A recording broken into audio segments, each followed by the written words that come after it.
DH brought to you by Marsden, your hometown cleaning team, keeping Target Field that world-class facility for 17 years and running. We thank you, Marsden. In right field, batting fifth, it'll be Cody Clemens. Batting sixth, playing center field, Luke Keyshaw. Brooks Lee, he'll bat seventh, play third base. Alex Jackson gets the start at first base. He's going to bat eighth, and at shortstop, batting ninth, will be Ryan Kreidler. On the mound, Bailey Over, 7-3 with a 4.56 ERA. Umpires, Nick Marley will be calling balls and strikes. It'll be Derek Thomas, umpire at first base. Crew chief Marvin Hudson at second base, and Trip Gibson will be the umpire at third base. Lineup cards have been exchanged. Waiting for Bailey Over to take the mound. And to get you started, here's Chris Atterbury. All right, thank you, Danny. Great afternoon for baseball. A lot of the school groups, the camp groups are flowing into Target Field to fill the grandstands here today in their matching T-shirts. This series with the Royals brought to you by Royal Credit Union, where people matter and financial well-being comes first. Learn more at rcu.org. And, Danny, the offense has been a little bit slow going here over the course of this homestand. And sometimes, I go back to what Gardy used to say, sometimes just have to have a guy get in the batter's box and whack a ball off the fence. And I feel like today's one of those days where the Twins just need a couple of guys to just get up there. Doesn't have to be pretty. Get up there, whack a ball in the gap, and let's see what happens. Yeah, even though one game over 500, this homestand 3-2, just averaging a little over 3 runs a game, 0 home runs. That's the number that pops out. 189 average with runners in scoring position. They've played almost flawless defense, only 1 error. And then you go to the team ERA. Those numbers look good as well. It's just that the lack of offense right now for the Twins to come up with that clutch base hit, in particular runners in scoring position. They've had opportunities. Just a 189 batting average. Now, Brooks Lee told us the other night, look, we need to just keep getting people on base. Eventually that water spills over the dam. Let's see who or which fellas collectively will get together today, turn the offensive tide. Meanwhile, Ober will try to handle things on the mound. Bailey getting ready to go through his warm-up paces. Draws that big line down the front of the mound. And he'll face a Royals club that looks a little different today. Carter Jensen's going to DH. We've been impressed with him behind the plate. We'll see Sal Perez actually catching. The newcomer, John Rave, playing in just his 10th game of the year. Danny, they'll just drop him right into the number 2 spot of the order. Yeah, it kind of tells you a little about his skill set there. He can run a little bit. Also handles the bat well, can bunt. But he's up there to get his at-bats in that number 2 slot. Now, why mess with the rest of the lineup? Right. Just kind of swap out that one spot. For Bailey Ober, obviously, changeup is his critical pitch. We'll see how he gets to that changeup today. The Royals are not a big strikeout team, though Taj Bradley made it seem otherwise in Game 1 of this series. Best sign for Bailey Ober, a lot of short at-bats, pop-ups, keep the outfielders running around, and again, get his guys to the bat rack and see if they can get the lumber going here this afternoon. Royals playing their best baseball out of the break. They are 8-4 since the All-Star break, even without their entire opening day starting infield. The starting infield, Garcia, Witt, Jonathan India, Vinny Pasquantino, all on the injured list. Throw in center fielder Kyle Isbell, who is on the injured list as well. So they are a patchwork outfit, but they have figured out a way to keep games close and win the lion's share of those games since the All-Star break. Carter Jensen, the rookie catcher, now DHing into the batter's box from the left side. Got the gray pants, the bright blue jersey. He anchors in to face Bailey Ober, and we are off and running. First at bat for Jensen against Ober. And the first pitch is up and away. 1 ball, no strikes. The train has left the station here at Target Field. Twins wear the home whites, looking to finish up with another series win and a winning homestand. And the pitch stays high in the count 2-0. In so doing, they would get back to 500 before heading off to Seattle. Then the trade deadline on Monday, and then the Royals and Brewers. The 2-0 pitch fouled away down the third base line. The count is 2-1. A day off in Kansas City, trade deadline. I promise you guys are going to be in their rooms, dialed in, talking to agents maybe, and just watching it on TV. Glad that it's a day off, as this one foul tipped and the count is 2-2. It will come in the middle of a 3-city road trip, so the 2 guys who are really put to the test, your clubby, Timmy Burke, I think, is on this road trip, and your travel man, and Mike Ehrman. who was phenomenal at the deadline last year. He had buses moving guys in, out, and all over the place. As a ball up and away, 3-2. Bailey looks a little frustrated there. Can't find the command on that heater early in the ball game. And here's the payoff pitch to Carter Jensen. Leadoff base runners hurt the Twins yesterday. And this ball has popped up. Foul territory, third base. Brooks Lee lumbering after it. That one's 2 rows into the seats. Stays full. Look back at the 3 run scoring innings yesterday. It was a leadoff homer from the number 9 spot, a leadoff triple from Sal Perez, and then a leadoff single that eventuated after a fielder's choice into a couple of runs. 3-2 pitch, misses down and in. Bailey Ober thought he had him with a changeup, but he didn't, and it's ball 4, and it's a leadoff walk to Carter Jensen to start this ball game. Ober started the first game out of the break. That was at Wrigley Field. A couple of walks in the first inning, but then he settled into a typical Bailey Ober sort of start. Twins won that ball game to get back to 500, trying to turn that trick today. Here's Rave out of Illinois State. Swings and misses, and the count is 0-1. That's left-handed, playing in center field. He played in 72 games last year. He hit $196. In 9 games this year, he has 4 hits, all of them for extra bases. Real nice here at Omaha. And takes a strike, and the count is 0-2. That Omaha club and the St. Paul Saints, I feel, Danny, like they're playing each other every other day. Yeah, so I think there's some familiarity there. And you know what? If you don't have his scouting report, maybe go to some of the players that know him, have seen him, played against him. Tristan Gray was playing against him yesterday. 0-2 on the ground to the right side. Slowly hit, a wheel by Lewis. His odd throw to second base kind of came out of his hand funny. Kreidler gets the force out there. No chance for a relay. It's a 4-6 putout.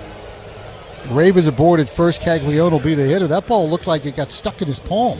Well, the runner was kind of hindering him a little bit here and kind of double clutched it. And like you said, he didn't get a good grip on that ball. Did make sure he got the lead out. Now we'll see if Rave is off and running. Caglione playing first base today. His position when he was at Florida. Jeffers sets up in, and the first pitch off the hands. Little pop-up to shallow left. Kreidler out, Martin in. It's a slide from Austin Martin, and he makes the catch. Austin Martin went to a knee as Kreidler came flashing by, and Martin makes the grab. And there's one of those pop-ups and one of those efficient one-pitch outs we were talking about. Nicely done, Austin. 2 outs for Perez. He's played some solid outfield. No fear, and that's a dangerous play. You've got a shortstop running out full boat. And you know that left fielder's coming in. You can feel his presence. Just managed to snow cone that one on the slide. Here's Sal, 2 hits in each of the first 2 games. And Perez takes a breaking ball for a ball, 1 ball and no strikes. A couple of singles in game 1.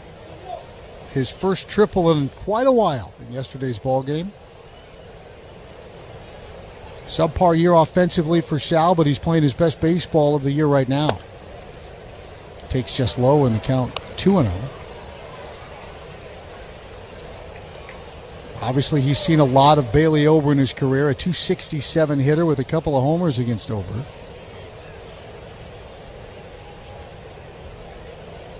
Long set from Bailey.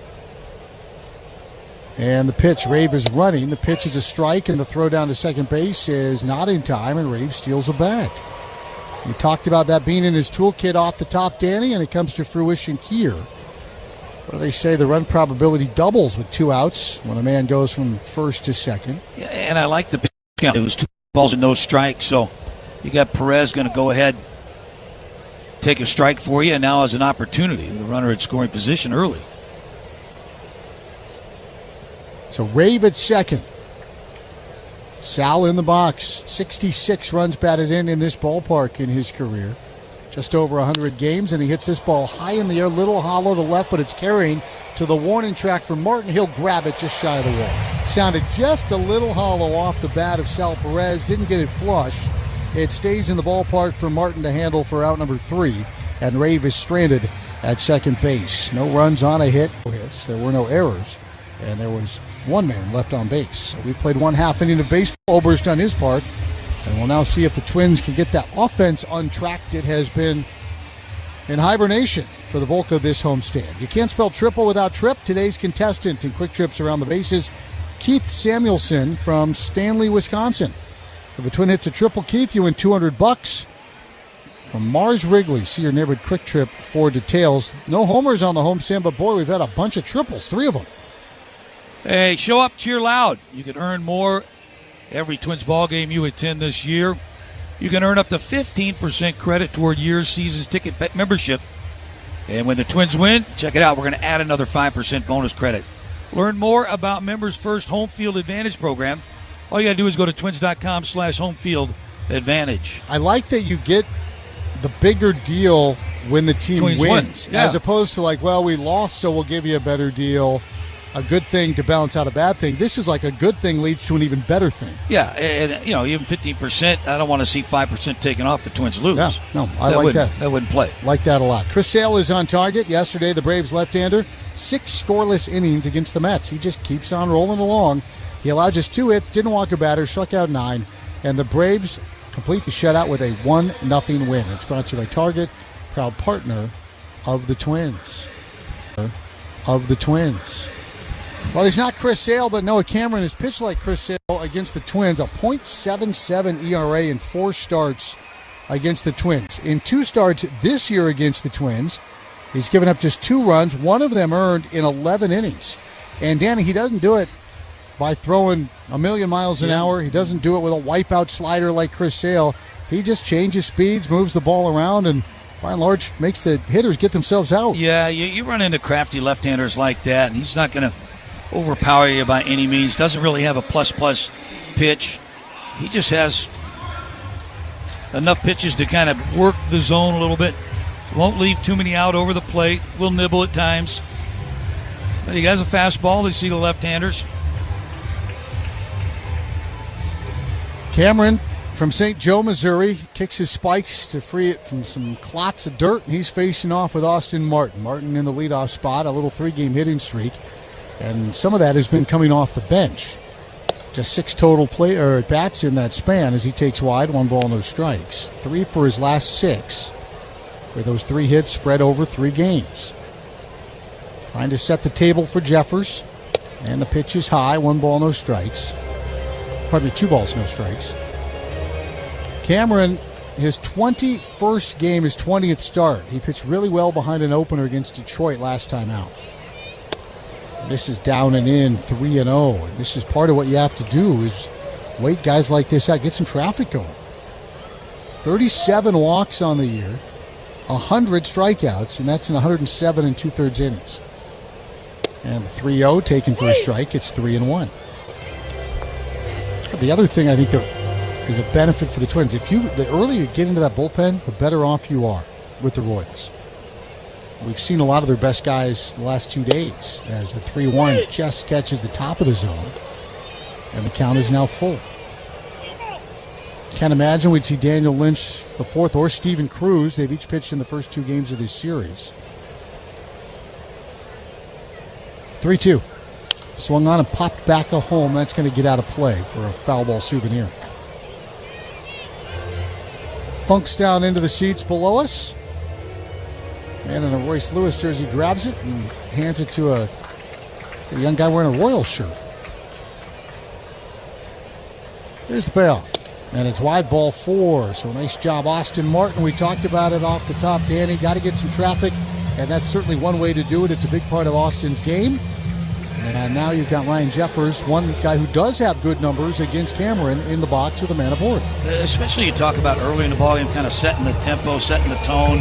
Good at bat right there by the leadoff guy. And now Austin hasn't been running as much as he has in the past. Does have 10 stolen bases, though. There he goes. He's running right away. The pitch is high. Perez's throw is a good one, and he got him at second base. Well, the idea was to be aggressive. Martin was, and he paid for it. Sal Perez, he still got it. And he throws out Austin Martin at second base on a ball high. Perfect pitch to throw on for Perez. He stepped right up into that ball. Yeah, almost a borderline pitch out. And the throw was over the bag, and it tailed right back into the base runner.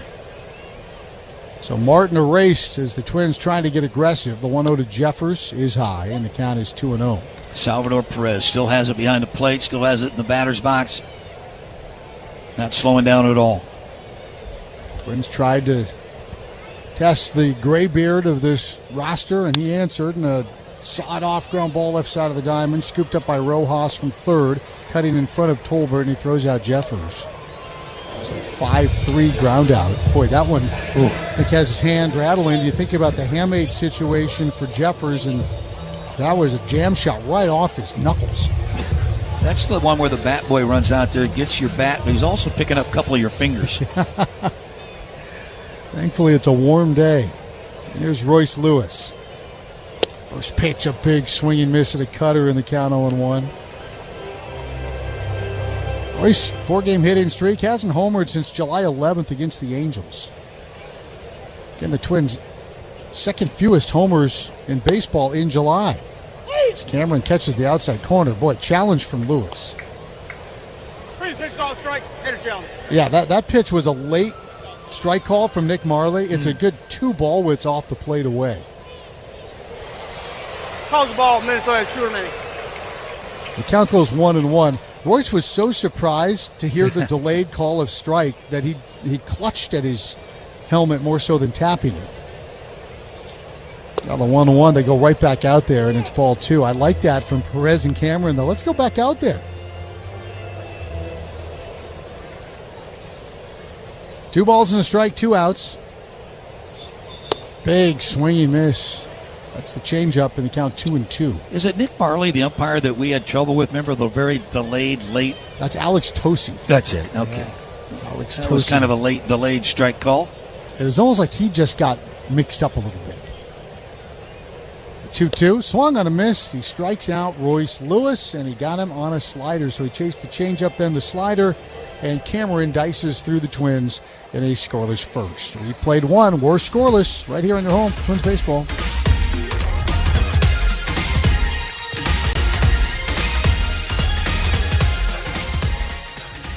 Great if life hit pause when you needed to, or hit rewind, like that time you knocked down that wasp's nest.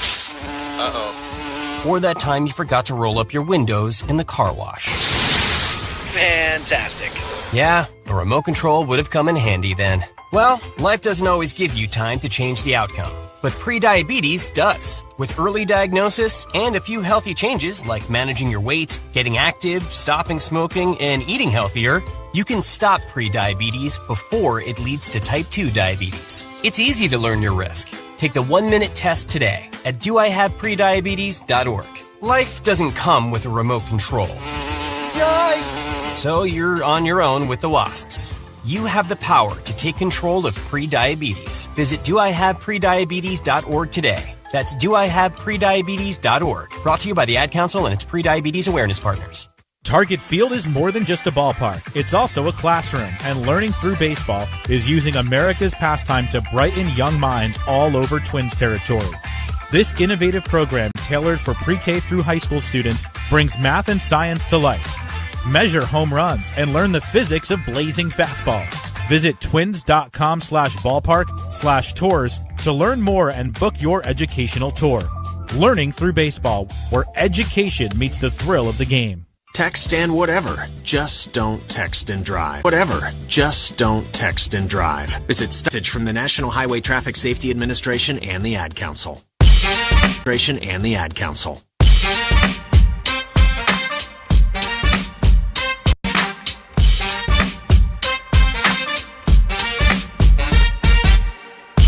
Michael Massey takes the first pitch off speed for a strike. We're underway here in the top of the second. Scoreless between the Twins and the Royals. 15 pitch first for Ober. He'll get Massey, Lofton, Collins in the second. The second pitch is popped up right field. Long run and right for Clemens. He's right at the wall, and it's about 2 rows into the seats for a souvenir foul ball strike 2. Michael Massey out of the University of Illinois. Shares an alma mater with Toby Gardenhire down there in the Twins dugout. Nick Lofton follows. Then it's Isaac Collins. Getting one last day here at home, Isaac Collins. As a breaking ball just low in the count 1-2. Maple Grove guy.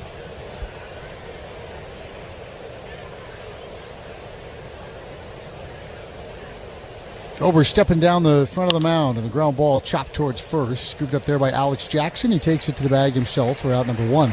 Second start at first base, Danny did not get a ground ball in his first start, though Royce threw him a couple from second base.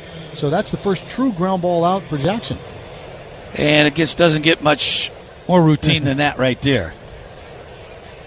Very athletic, looks very comfortable and natural, takes a lot of balls out there at first. Yeah, I think the toughest part for him is to be able to learn to catch the ball with that first baseman's glove. Lofton awaits, and he takes it for a strike. Now, that said... Do you have your own? It's not as if he's been playing with a little second baseman's glove. He's a catcher, so, I mean, he's used to the big, thick glove to some extent. But am I borrowing somebody's glove? I bet he has his own. Well, veteran like him, breaking ball strike 2. You know, that's anytime you put anybody's glove on, it's a different feel from your hand going into somebody else's baseball glove. They break it in different. The hands fit different in every glove. No balls and 2 strikes. Jeffers sets up outside, and the breaking ball's low. And, of course, you learn as a kid, you would never just put your hand in another man's baseball glove. Like you would have to ask, obviously, if you were ever going to do that. But I remember when you and I were in Houston, and the owner of the Astros, Jim Crane, walked into the booth, grabbed my glove, and just put his hand in it and started pounding the pocket of it in the middle of an inning. Ground ball rolled to short. Kreidler makes the adjustment, slides left, and throws to first for out number 2. And how did that go with you? Well, I looked at him. I had no idea who he was, and we got to the commercial, and I'm like, hi? And he's like, hi, I own the Astros. And I was like, oh, I guess you get to do whatever you want when you're in here. And he kicked our garbage can and walked out. Isaac Collins is now the hitter.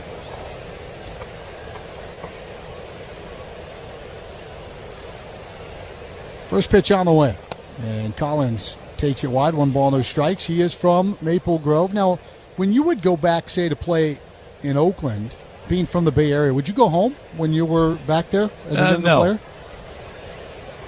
The 1-0 is low. Different for you because you came up with the Giants right at home. I wouldn't say no because my mother lived on the East Bay over there in Newark, so that was just like a 25-minute drive back down south from the Coliseum. So, yes. 2-0 pitch. That's a strike, and the count 2-1. Had some of our best barbecue after games at my mother's house. I think he's going to win this challenge. That looked like a ball. Calls the ball, Kansas City, it's 2 remaining. So it's 3 balls, no strikes. Did you tell me that when you got called up initially, you stayed with one of your brothers? Yes, Palo Alto. And the dog had the bed, so you had to share the bed with the dog? Am I remembering that right? Yeah. As a ball 4 delivered. Some people call him a dog. Some people call him a oversized rat. I just love the idea of you poised to make your major league debut, and the dog is hogging the covers. Had no car. Had to kind of borrow a car from my dad's car lot. Did you pick a good one? No, it was a used car lot. J&E Auto. Hitters Rojas. And it's high. Now, that is the same car lot that produced the famous Snot Green El Camino. Well, I bought that in Fresno, but my dad did come down. And check it out? Yeah, and walk the lot and let me know. He got me $100 off of it, but my dad always put his better cars out on the front line, like you're supposed to get the customers to, wow, look at that car. And then his junk cars were in the back. And that's where you were allowed That's where I was allowed to pick one. That lot was right on El Camino, wasn't it? Yeah, J&E Auto. 1 ball, no strikes. Runner at first. 2 outs. He pitched to Rojas. There's a breaking ball down and in. 2-0. So that's 6 straight out of the zone from Ober, who is obviously known for his control and his command. Josh Rojas finding a new big league home. Had been with Seattle, Arizona. He's been part of some deadline deals. 2-0 pitch. Popped up. That's what you're looking for. Third base for Lee. Brooks is under it. Sun glinting off his shades. He makes the catch off his left ear. And the inning is done in scoreless fashion. Another scoreless frame with a runner left for Bailey Ober. See if the Twins can break through next on the Home for Twins Baseball.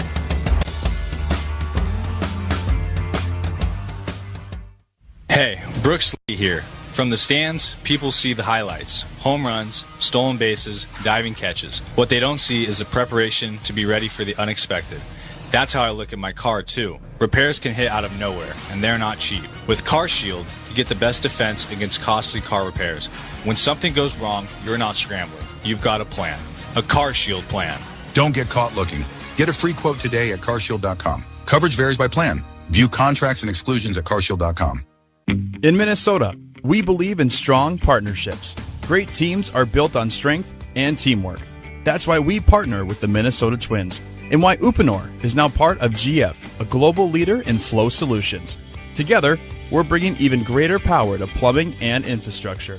The trusted Uponor performance you rely on, now backed by global innovation and expertise. GF and Uponor, delivering excellence in flow. Learn more at uponor.com. Step up your snack game with Giant Snacks Mega Cashews. Big crunch, big flavor, big win. These Mega Cashews deliver bold flavors like bacon ranch, delicious dill pickle, classic salted, and our newest lineup star, Big Easy. They're mega in size, flavor, and made with zero trans fats, so you can snack like a pro. From the first pitch to the final out, Giant Snacks bring the flavor that goes the distance. Giant Snacks, the official sunflower seed of the Minnesota Twins since 2004. Grab a bag of Giant Snacks today. For 12 days in summer, we come from all over. To slow down. To catch up. To be a little more us. For 12 days, it's all about us. For 12 days, it's all about getting together. And that's why there's no fair like ours. The Minnesota State Fair, August 27th through Labor Day. This is the Treasure Island Baseball Network. Josh Bell's batting right-handed, and the first pitch from Noah Cameron's a strike at the top of the zone, the count 0-1. Josh Bell has not homered since the 4th of July in New York City. Twins had a bushel of homers on that day. It was hot, sticky. Big win against the Yankees. It's pitched low. It's 1-1. Josh is 2 for his last 13. Twins need a spark on offense. Who will provide it? 1-1 stays away. 2-1. Leadoff walk in the first. Twins trying to be aggressive, but Martin was caught stealing. Now it's Bell, Clemens, Keyshaw, and Josh watches wide again, 3-1, and Cameron is spraying it around a little bit in the early going. Hopefully the Twins can take advantage of that. Cutters, changeups, curveballs, rare to occasional heater. 3-1, fouled straight back. That was the fastball at 94. We first saw Noah Cameron when Cole Reagans got hurt last year, and we were very impressed. He had poise and polish, and he has continued to pitch well against Minnesota in particular. 3-2, roll to the left side of the diamond. Scooped up by Rojas to his left, an easy throw to first. More soft contact induced by Noah Cameron. And there's one out for Cody Clemens. Let's take 10 seconds for station identification on your home for Twins baseball.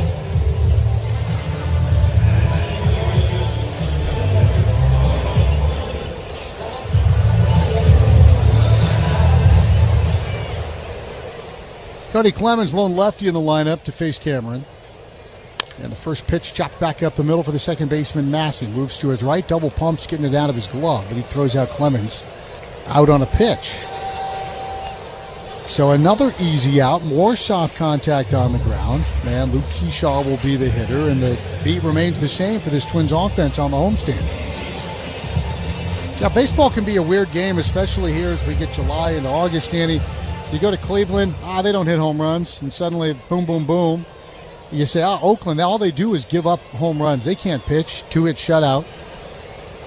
It's a funny game. Strike called 0-1.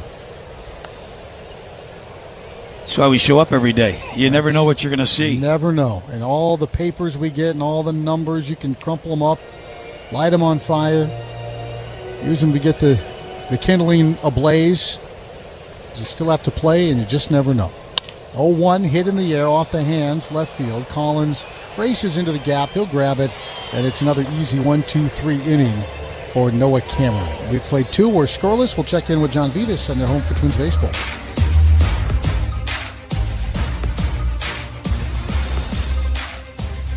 Our closer and born and bred Minnesotan.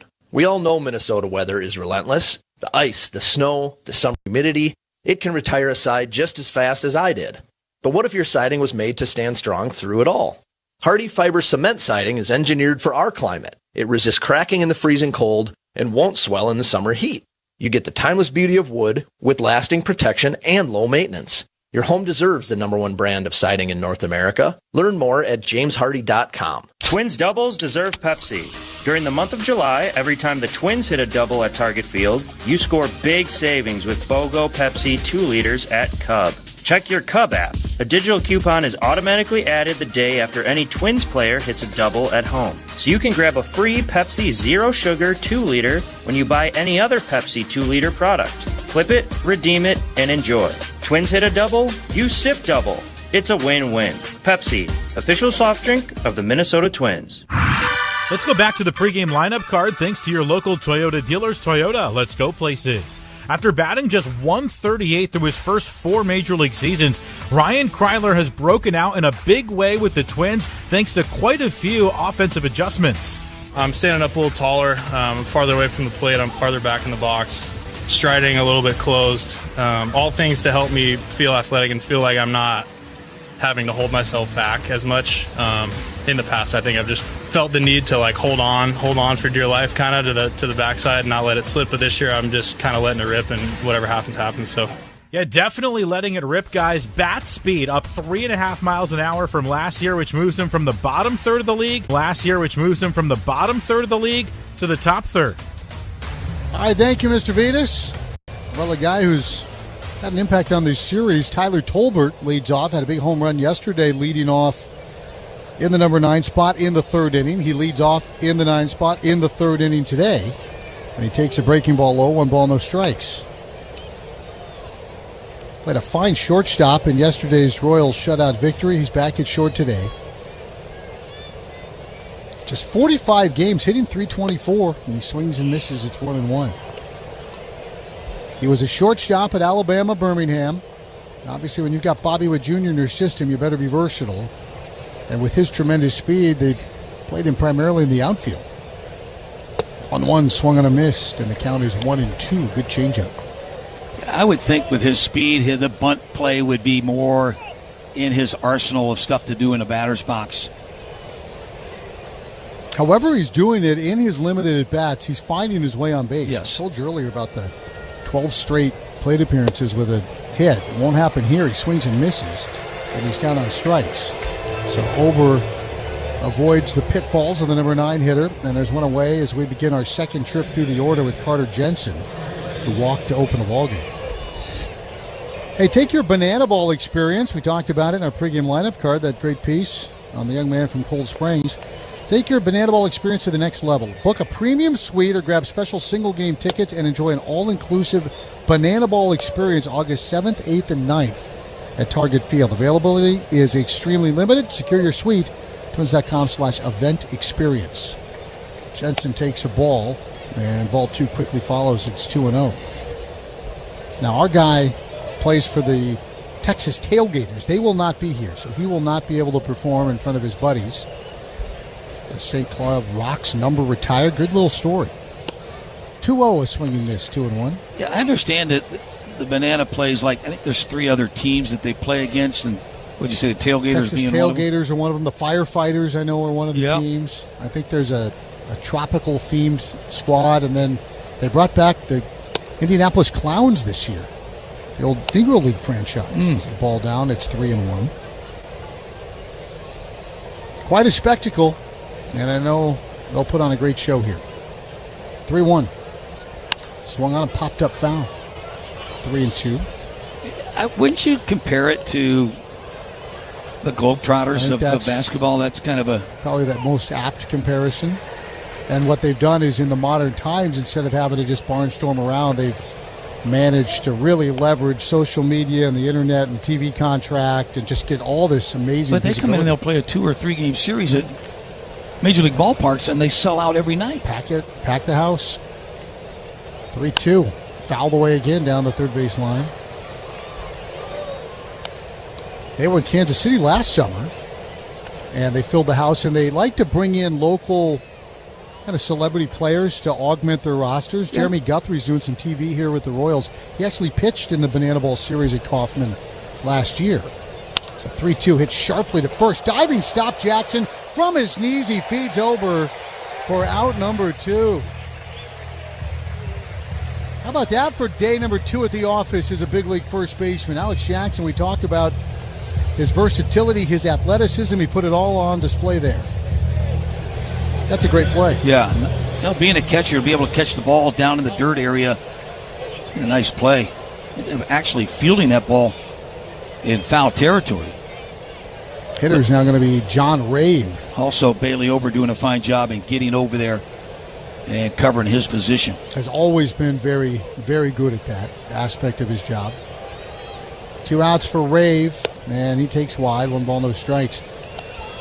Got Guthrie pitch. I want to say Eric Hosmer and Mike Moustakas were involved. Well, isn't some of the local Twins guys playing here? I'm sure there will be. I don't know how top secret any of that is, but I'm sure there will be involvement. This ball hit high in the air to right field. The right fielder, Clemens, just turns, has to watch. He plays it off of Flo's face on the wall, fires the ball back to the infield. It's going to be a double for John Rave. So in his 10th big league game of the year, John Rave has his 5th hit, and they're all for extra bases. 3 doubles, a triple, and a homer. And Rave is at second base. That's where he was stranded to end the first inning after a fielder's choice and a stolen base. First hit for either side.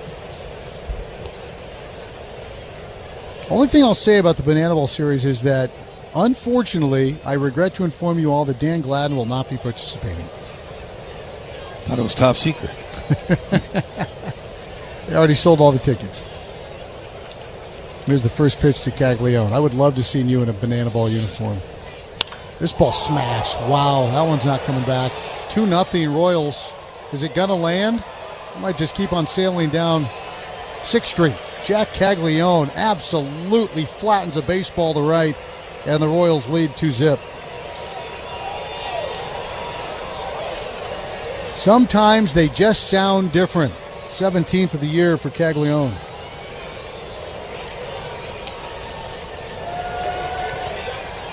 There's a little 2-out rally from the Royals. You know, Chris, just watching the monitor here, it looked like it was a breaking ball some type, but it didn't have any depth. It just went up there and spun. Stayed over the middle of the plate. Yeah, a little cement mixer action. Yeah. And those end up getting hit a long way. 438 feet.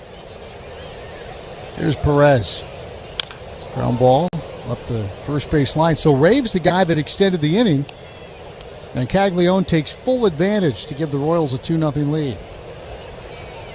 He's a big, strong guy, Danny, and when he gets it going, he gets some bat speed. And he's a 30-homer guy.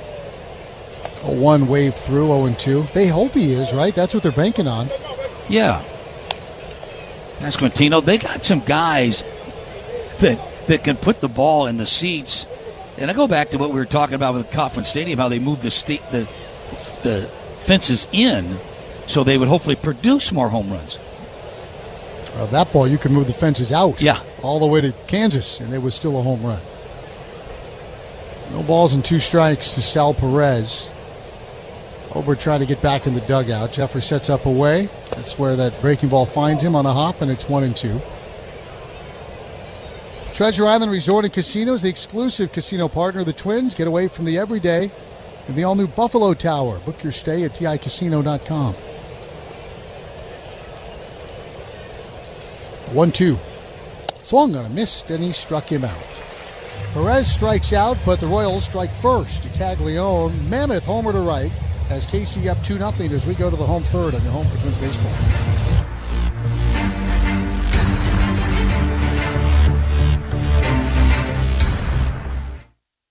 You can't escape a traffic jam. Know what else you can't? And you might think you can avoid that coffee stain until... Oh, really? You can't escape a lot of things in life, but you can escape prediabetes. Prediabetes captures 1 in 3 adults. There are usually no signs of prediabetes. In fact, most people don't even know they have it. But with early diagnosis, you can change the outcome and prevent or delay type 2 diabetes. Take action by taking the 1-minute risk test at doihaveprediabetes.org. You might not be able to escape having this song stuck in your head, but you can escape prediabetes. Go to doihaveprediabetes.org today. Brought to you by the Ad Council and the Centers for Disease Control and Prevention. Target Field has a lineup stacked with deals. Leading off, Tuesday is $1 a Dog Day. Kick your weekend into gear with Friday pregame happy hour. Fridays and Saturdays feature pregame $2 beers or every home game if you're a My Twins member. Sundays bring the 3 most magical words kids can hear: free ice cream. And don't forget the value stands throughout the ballpark. That's an all-star lineup that delivers deals all season long. Because when it comes to ballpark value, there's no place like here. Get your tickets at twins.com. For those fortunate enough to help the person who has always been their hero, find the care guides you need to help at AARP.org/caregiving. Brought to you by AARP and the Ad Council.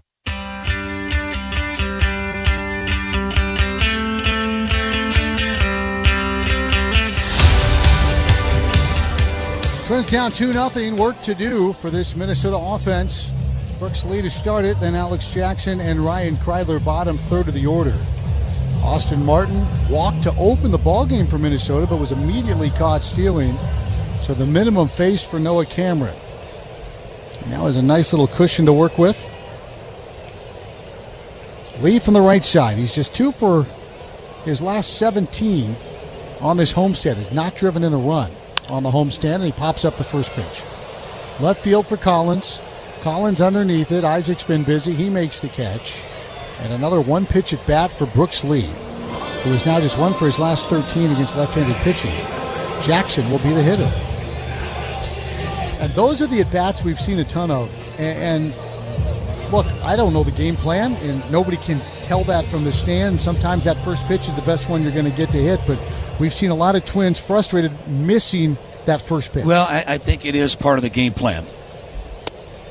Jackson takes high. They have extensive meetings before the ball game, and kind of analytics will kind of dictate as to the approach. And we hear sometimes that, the approach was right, the execution was bad.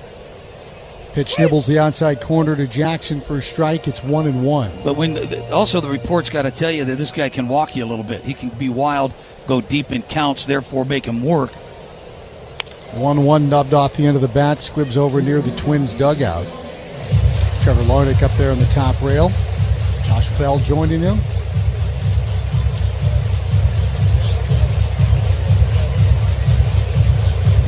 One ball, 2 strikes. Cameron has had his way with the Twins. Like Dobnak last night, he's got the rec specs on. Have to dig up the Twins' record against pitchers wearing glasses. 1-2.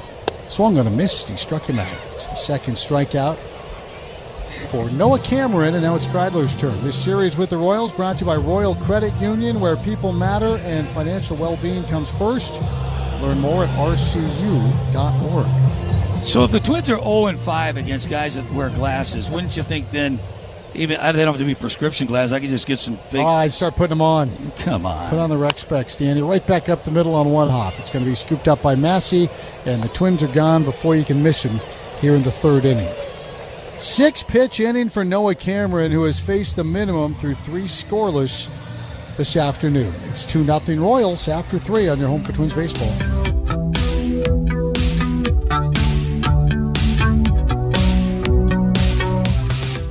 Twins hitters are looking to drive in some runs today. Speaking of driving, a reminder from Schneider and their professional truck drivers. Large trucks need more time to stop. Give them space and stay safe. That's today's safe driving tip from Schneider Trucking. Whether you're new to the trucking industry or looking for a change from your current driving job, Schneider has an opportunity for you. Need a CDL? Take advantage of our company-paid training and tuition reimbursement programs. Ready to advance your driving career? Check out Schneider's wide variety of driving job options that fit both your current needs and your goals for the future. Start or grow your trucking career at Schneider. See what we have to offer at SchneiderJobs.com. That's SchneiderJobs.com. Gabriel Fluffy Iglesias live. When it comes to the department of cuddling, this is what I want. I want a woman. I want a big girl. Oh yeah. Oh yeah, this way we both can agree on the temperature of the thermostat. Friday, July 31st at 5:30 and 9:30 p.m. in the Island Event Center at Treasure Island Resort and Casino. Tickets on sale now at TICasino.com. Looks like you appreciate a good squeegee. Yeah, there's something so satisfying about it. Excellent corner work. Mm-hmm. Ooh, looks like one bug didn't get the memo. There is. Yep, I think you got it. Not quite. Okay, we are going full gladiator. Woo! Never felt so alive. Squeegee on, King. Sanex, here for what's ahead. You're listening to the Treasure Island Baseball Network. This portion of Twins Baseball brought to you by United Healthcare, committed to care. Learn more at UHC.com. We go to the fourth. Here's Danny. Well, thank you, Chris. Good afternoon, everybody. Massey leads off. First pitch from Bailey is in the dirt down in the end, ball one. Massey grounded out weakly to first base. 1 for 9 now in this series. Bailey at 48 pitches. And that ball's hit into right center field. Long run for Clemens, and he'll come up with it. Nice play. Little sliding catch there at the end once he put it away. So Massey out number 1. You know, we talk about that, was it a 6-pitch bottom of the third by the Twins? Not a real hard contact. And it almost looks like Kansas City is kind of mirroring that approach and swinging early in some of the counts. But Bailey has walked 2, giving up just 2 hits, a double and a home run. Nick Laughlin takes it outside, ball 1. The big difference is the lefties right now for the Royals are hitting the ball hard. I mean, even that out was well struck. Rave hit one high off the wall in right center field, and then Caglione with a mammoth home run. Tap foul off the shin guard of Jefferson. Now 1 ball, 1 strike. Lofton riding a little 9-game hitting streak. As an RBI, he's 3 for 6 in this series. As Bailey delivers. Check swing, see if he went around on it, strike 2.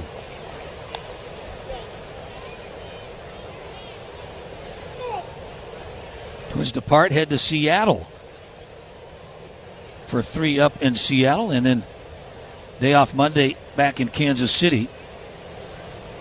Trade deadline on Monday. Pulled down the left field line, well foul. No offense to a day off in Kansas City. It'll be our second of the year, but boy, the day off in Seattle is a little more enviable than the day off in Kansas City this time of year.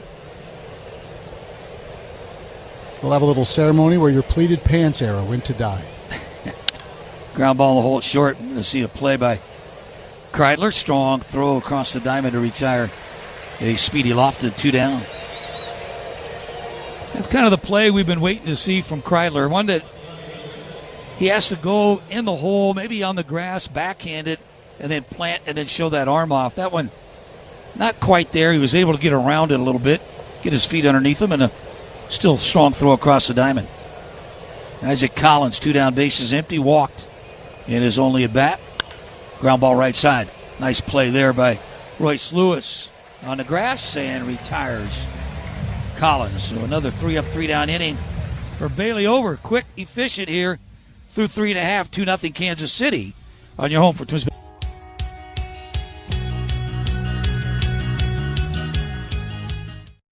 Whether it's a church gathering, team outing, or family celebration, look no further than Target Field. Groups of 20 or more can get as much as 20% off tickets with no per-ticket fees. To bring your group this season, visit twins.com/groups.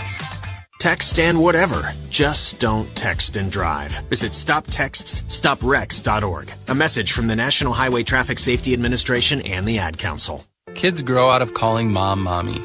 They grow out of sleeping with a blankie. They grow out of eating stuff off the floor. They grow out of race car-shaped beds. They grow out of having invisible friends, hopefully. But a kid never grows out of baseball. They grow old with it.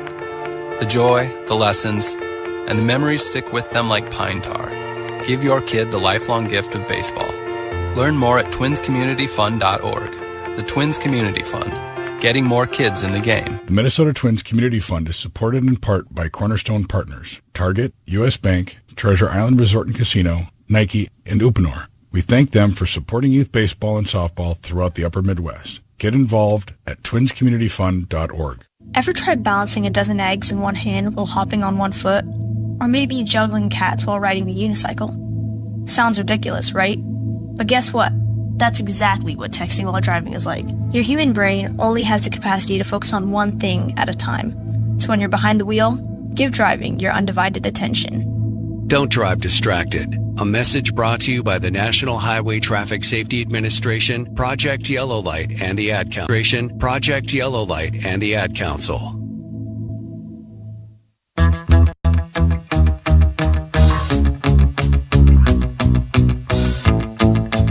Top of the order for the Twins. Austin Martin leads off. As Cameron, he's only walked 1, 2 strikeouts. And lifted foul down the right field line. First pitch swinging is Martin. Getting the start in left field here today. 2 homers, 21 driven in. He's gone 3 for 6 with a ribby on this homestand. And a breaking ball down and in. Cameron last year with Kansas City had 24 starts. He went 9-7 with a nice ERA, 2.99. A little bit different this year, 5-8. Pitch high. 2 balls and 1 strike.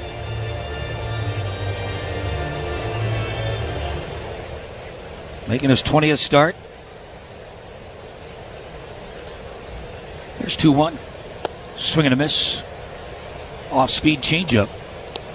And it leaves it up 2 balls and 2 strikes. Cameron this year, he can split it into 3 seasons. First 7 starts, opened the year, recorded a 5.5 ERA. The middle part, a lot better. And that ball's in the dirt, full count 3-2. From May to June, he had 4 quality starts and had a 1.8 ERA. And then 7 starts since. He's yielded 32 runs, 31 earned across 42 innings. 6.64 ERA. Fly ball, right field, routine. And reaches up, puts that one away. And Martin, first out here in the bottom of the 4th inning. And that'll get Brian Jeffers to the plate. Jeffers on a little bit of a streak. He's reached base 19 straight.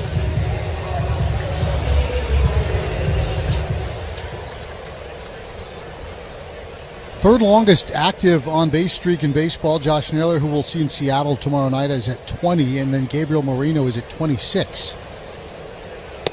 As Jeffers watched this one go by for a strike.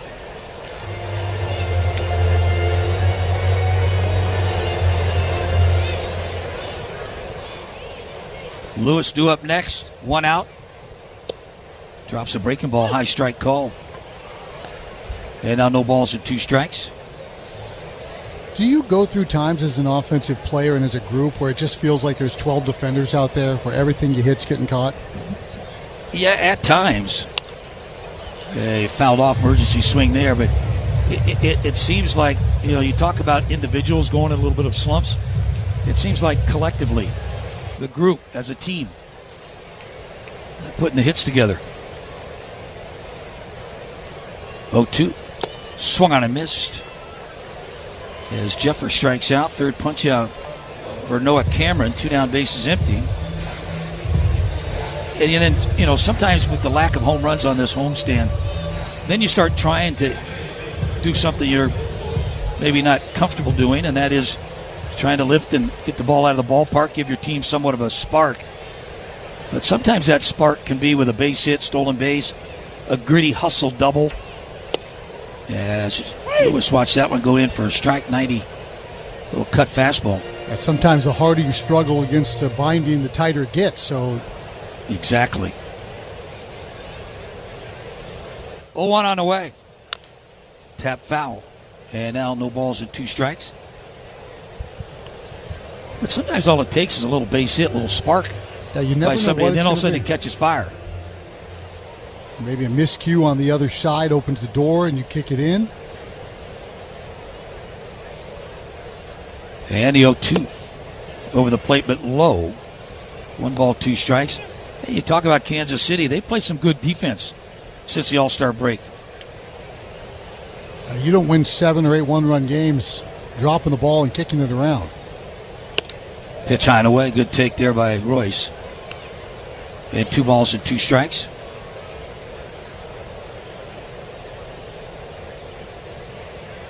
Cameron has that pitch comm on his left hip, and he goes back and calls his own pitches. Ball in the dirt. That beats up Perez, and a 3-ball, 2-strike count.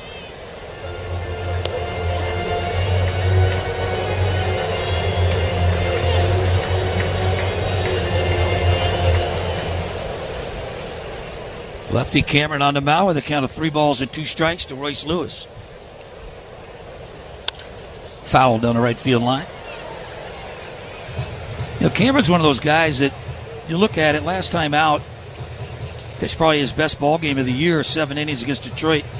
Gave up 2 hits. He had 8 punch-outs. Walked 3 in that ball game.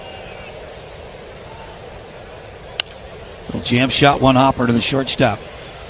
Across the diamond as Lewis is out number 3 and another 3 up, 3 down inning by the Minnesota Twins. 4 in the books, 2-0 Kansas City on your home for Twins baseball. Save big money on your next painting project when you shop at Menards. Get long-lasting color with Pittsburgh's Distinction Exterior Paint. It's a paint and primer in one, plus it's highly dirt-resistant to maintain a clean appearance. Save big money on Distinction Exterior Paint. Our knowledgeable team is ready to help bring your dreams to life, 1 gallon at a time. Stop by your local Menards and get your project started today. Save big money at Menards. Twins fans, want to enjoy free seats at one of Target Field's newest premium sections, the Dock? Just snap a picture of TC Bear's new Grand Design RV at the game or out on the road, and you could win tickets to the Dock for you and your friends.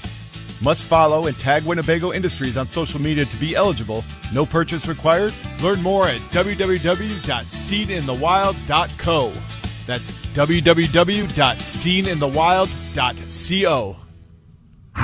Out-of-town scoreboard update brought to you by Northland Ford. Stop into your local Northland Ford dealer today for a full lineup of Ford vehicles. Just a couple other games going on this afternoon, so we're going to check in on the Yankees and White Sox from last night. Cam Schlittler, an outstanding outing for New York.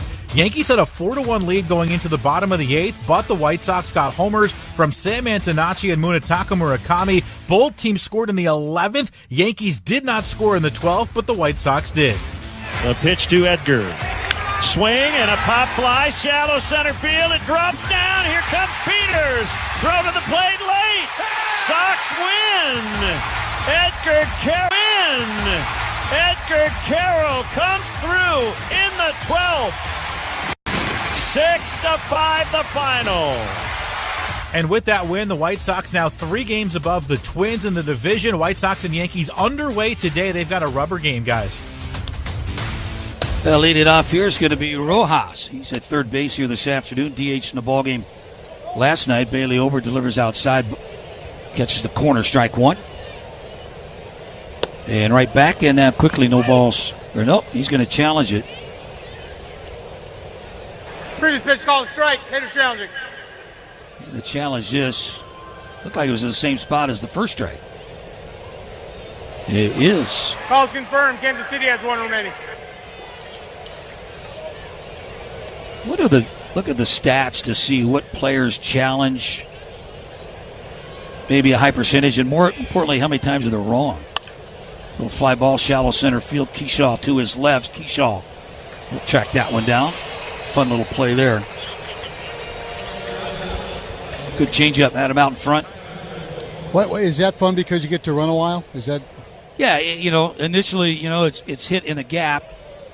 You get a good break on it, you get a good route on it, and then you kind of glide into the nice one-handed catch. Because it kind of hangs up for you, yep. So you can kind of slide underneath and make it look good.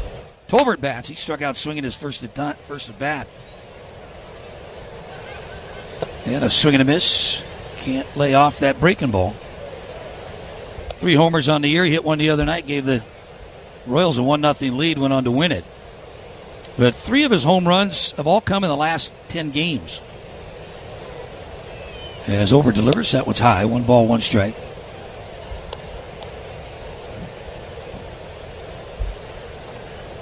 Tolbert, one of the faster guys in baseball. Back-to-back starts at shortstop. Little broken bat flare. Out goes Lewis. Lewis, it's going to land in front of Keyshaw. Just a broken bat off the end of the bat. Can't do anything about that. Now here comes their running game. Yeah, Bailey's pretty good at using his holds to try to keep runners honest, but Tolbert can just outrun a play. Pete Mackey, pitching coach, going to make that slow walk out to the mound. And again, this is probably going to talk a little bit about base runner at first. I'd like you to celebrate Twins All-Star Byron Buxton in fashion. They've got a new exclusive Buxton hat as the Twins are going to take on the Baltimore Orioles. It's August 10th, 11th, and 12th. You're going to need a special ticket package, which includes a ticket to any of those games, plus a Buxton hat. So get your tickets at twins.com/Buxton hat. And there it is. They're showing it on the big screen right now. Got a red bill, kind of that Georgia red of Byron Buxton, and then his name upside down, the upside down arc. I can't claim to understand it, Danny, but it seems to be very popular. It's a new fad. Remember they used to do the Macarena at the ballparks. That was a fad. That was a fad. This too shall pass. Runner Tolbert at first base as Bailey delivers. Breaking ball catches the top part of the zone, strike one.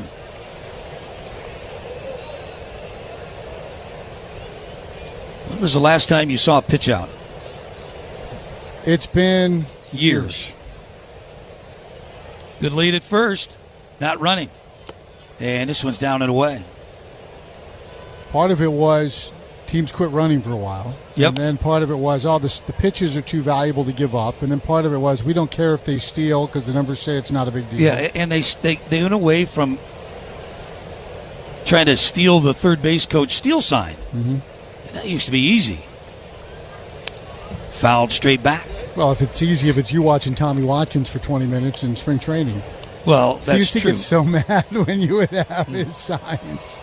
He worked so hard on them, too. Some third base coaches can hide them very, very well. Borrego's, our guy, is pretty good at it.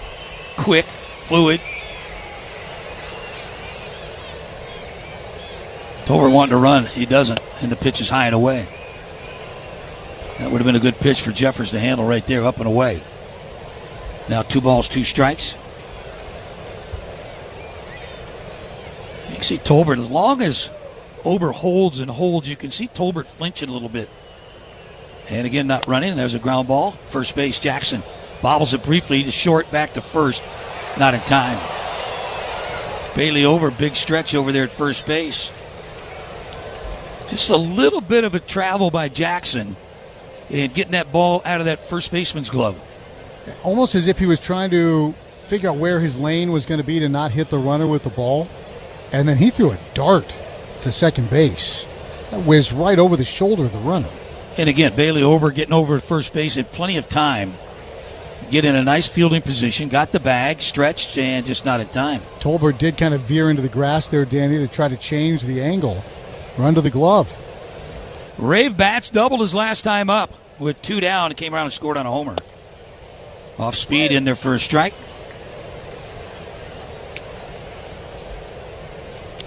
Jensen just 1 stolen base on the year in 1 attempt. So it's a Royals team that in the past they had burners. They could run. Hit down the right field line. If it's fair, it's going to be off the wall, and it is. Clemens fields it, throwing to second base on target, and it's dropped by Kreidler. And now the throw to the plate, not in time, as Tolbert came to third base, rounded it, saw the bobaloo by Kreidler at second base, and then advanced to home. No chance. I'm sorry, that was Jensen that scored. So 3-0 now, Kansas City.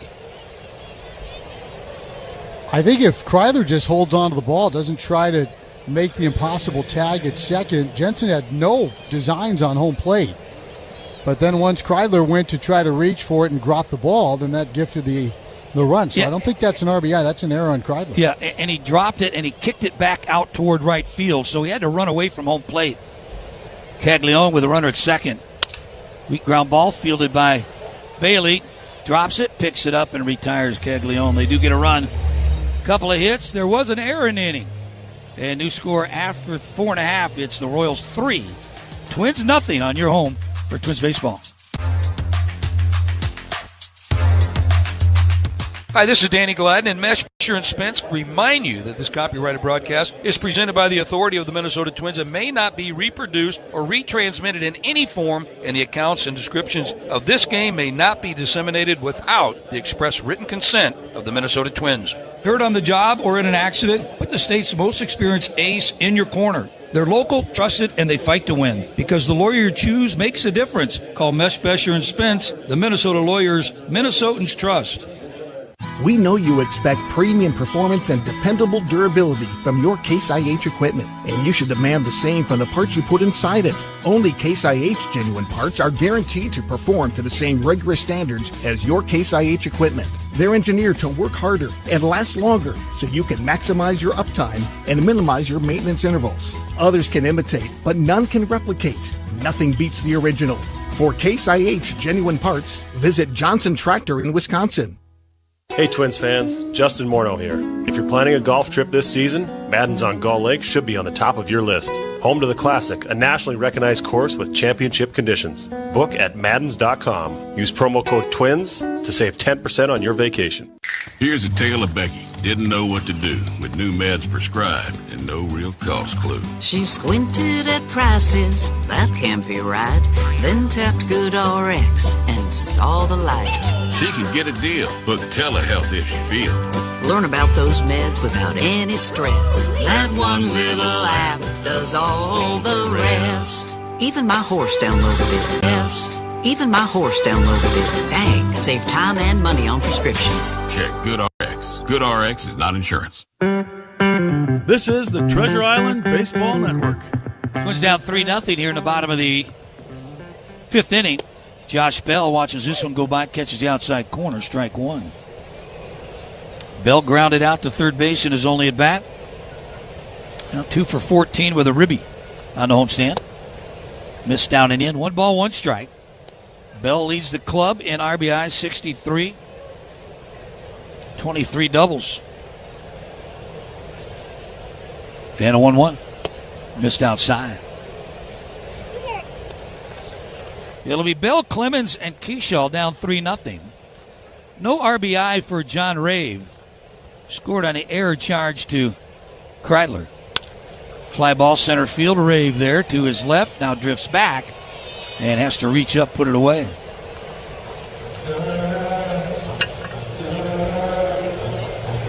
Cody Clemens bats. Grounded out his only at bat.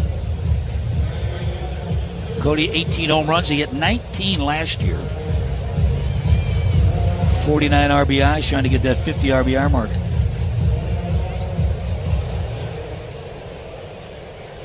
Only left-hander in the lineup here today for Derek Shelton and the Twins. Cameron punts a fastball in there.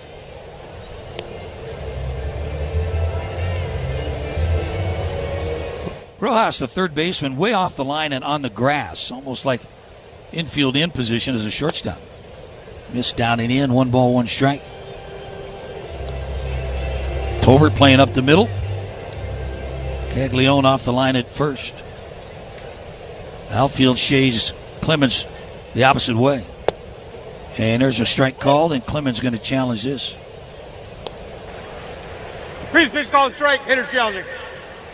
What do you got, Chris? I think he's out.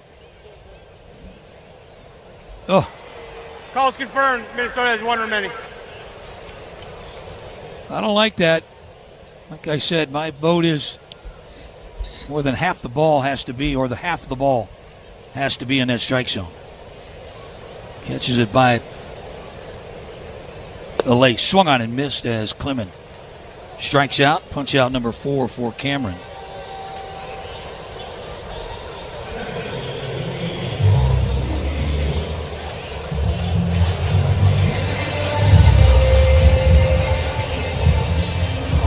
This year, strikeouts for Cameron, he's 9. That's his career high also. Keyshaw to the plate with bases empty. Ground ball, first pitch swinging, shortstop, Tolbert. Across the diamond to retire Keyshaw, so another 3-up, 3-down inning. Go the Twins through 5 here at Target Field. 3-0 Kansas City on your home for Twins baseball.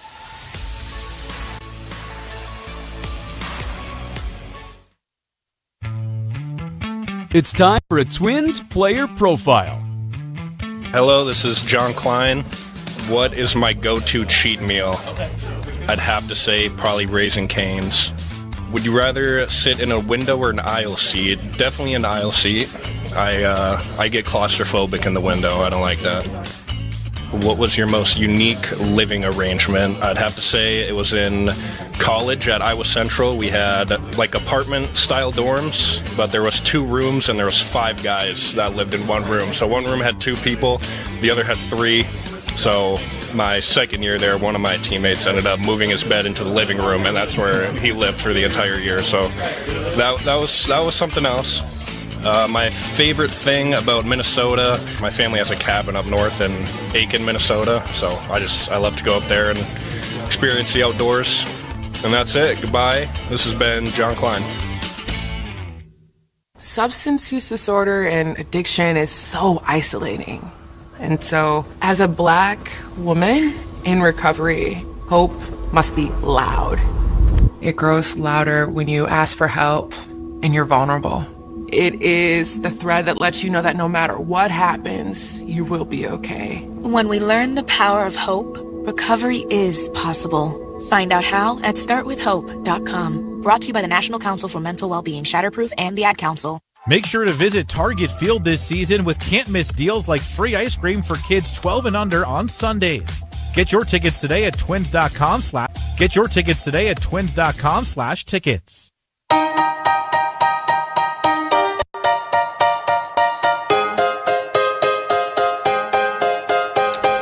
Salvador Perez will lead off for Kansas City here, top half of the 6th inning. Royals leading 3-0. And the first pitch swinging, pulled it down the left field line, foul. Cameron has retired 14 Twins batters in a row. Had one base runner, and that was a leadoff walk to Martin. It was quickly thrown out trying to steal. Fouled straight back. No balls, 2 strikes.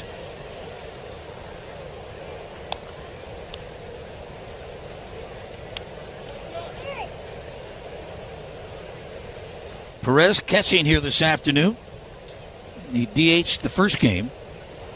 Played first base last night. Made a couple nice plays defensively, and now behind the plate. He's a workhorse. And the 0-2. Pulled foul, hanging, breaking ball.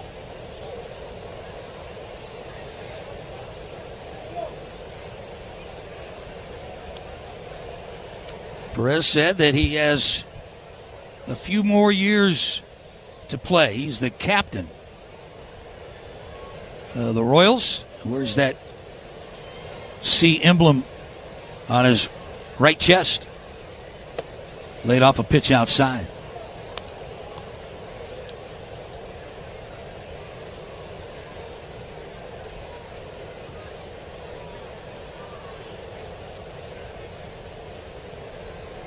And missed outside low. Perez, 2021, led the league in home runs with 48. 121 RBIs.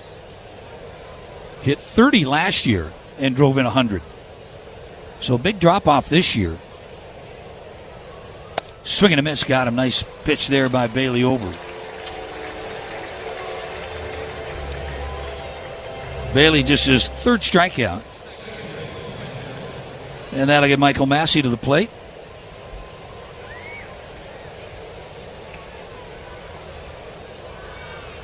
Salvador Perez did not play in 2019. He had that arm injury with surgery. Massey, left-handed stick. That one's in there for a strike. 0 for 2 here this afternoon. Twins were shut out last night by Randy Dobnak. Fly ball, center field. Keyshaw started back, now comes in and has to dive and make the catch. Reacted back and then had to sprint in, and his speed really helped him out. and being able to kind of make a slide catch there on his knees.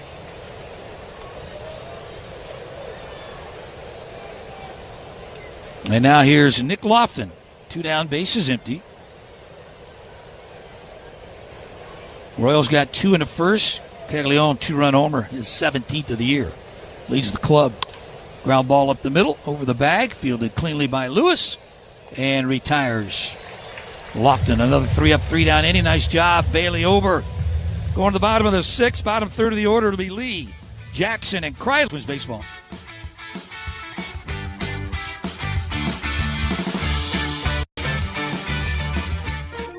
Let's step back in time with this date in Twins history, narrated by Dick Bramer.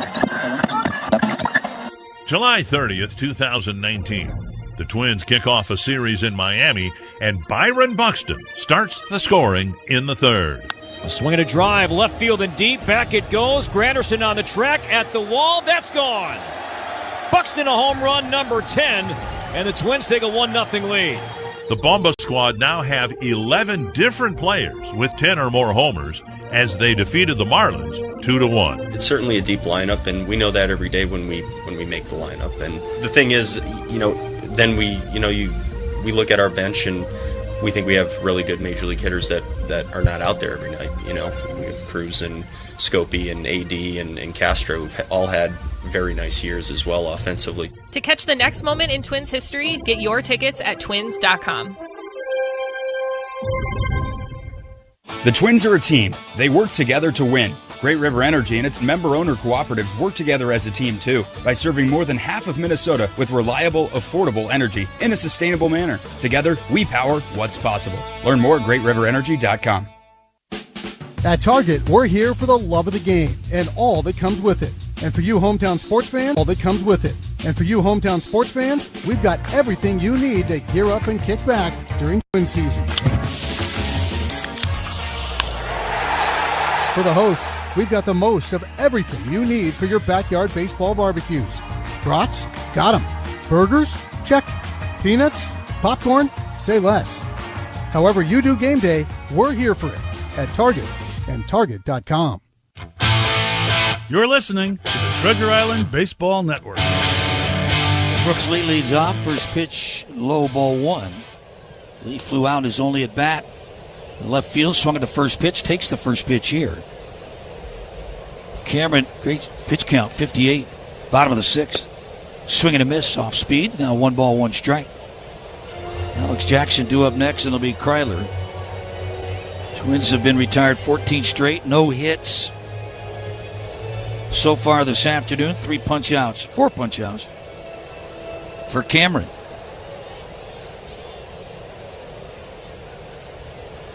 Cameron's 1-1 on the way. Missed up and away on a breaking ball, and now 1 ball, 2 strikes. Well, you're just looking for that one little spark. Base hit, down 3-0.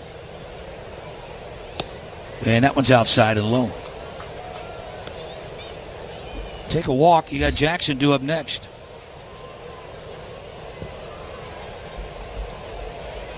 Cameron on a quick pace. And there's a walk. Leadoff man on here in the bottom of the 6th inning. And that might be what we need to get it going.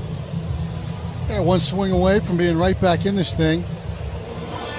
Now, Jackson does have 1 home run. Didn't he get it in New York when we hit all those home runs? But he's hit some balls hard, over 300 on the year, limited ABs. Third baseman in on the grass in front of the bag. And that catches the inside corner for a strike. Not sure if they're thinking Jackson's going to bunt, but he's given up some range, and now being instructed by the staff in the Royals dugout to back up, now behind the bag. And he shows bunt, and he pops it up foul. Look at that. Paying attention.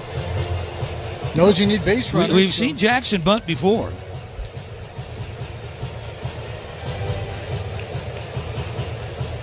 Always take a look when you get in that batter's box, and that's part of your arsenal that you can bunt. You got speed. Just got to peek over there to find out where he's at. A lot of guys will show you I'm playing in, and as the pitcher comes set, they'll start to retreat. And that's a good indication that go ahead and get that bunt down, might have a chance. Jackson in the hole 0-2, high and away. And you always say the game is dictated by the scoreboard. You can look up at the scoreboard and learn everything you need to. So you're down 3-0. You don't have any hits. You got a guy at first base. If they're giving you a base runner, it would dictate take it. I always try to tell the guys, look at the scoreboard. It'll tell you how to play, high and away. 2 balls, 2 strikes. But you look at the scoreboard here. We're down 3-0, 4 hits for Kansas City. Twins no runs on no hits. Got a base runner on here with nobody out. Swung on a miss, got him. 92 on a fastball. And there's strikeout number 5. There's Kreidler. He's got some pop. Grounded out his first time up. Kreidler coming in here. He's had 6 hits in his last 15 at-bats. Getting a ton of playing time right now. First time in his career he has really got to play on an everyday basis. Throw over to first as Lee gets back standing.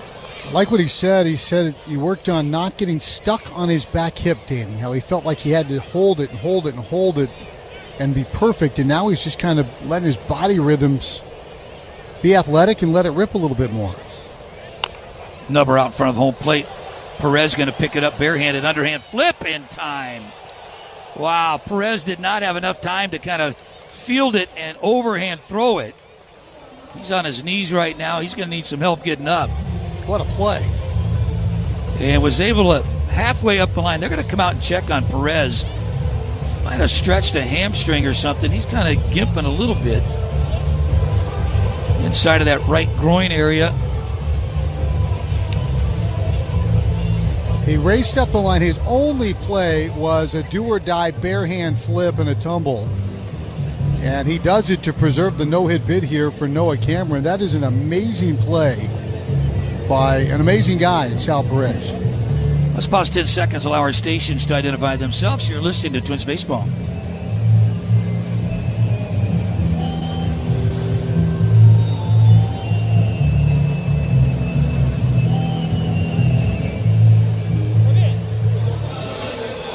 Don't forget, this series versus the Royals brought to you by your Royal Credit Union, where people matter and financial well-being comes first. Learn more at rcu.org.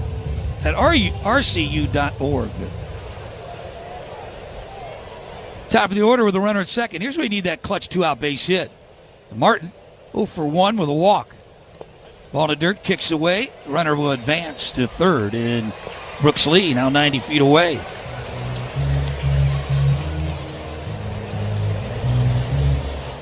This is the first plate appearance for any Twin today with a runner in scoring position. Now that runner third base, put a little pressure on the defense having to make the play. Martin does run well. 1 ball, no strikes. And over the plate just a bit low. 2 balls and no strikes.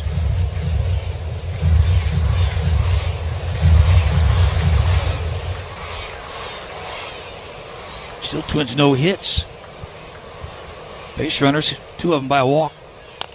Slow tapper, that's going to go foul third base side. Sent on down to the farm out with the minor league update. Emmanuel Rodriguez, everybody's talking about. He's on a rehab assignment in Fort Myers. He went 2 for 5, had a triple yesterday. Unfortunately, Mighty Muscles, who cares? Lost to the Palm Beach Cardinals 19-5. Yikes. The Mighty Muscle. 2-1 on the way. Strike on the outside corner.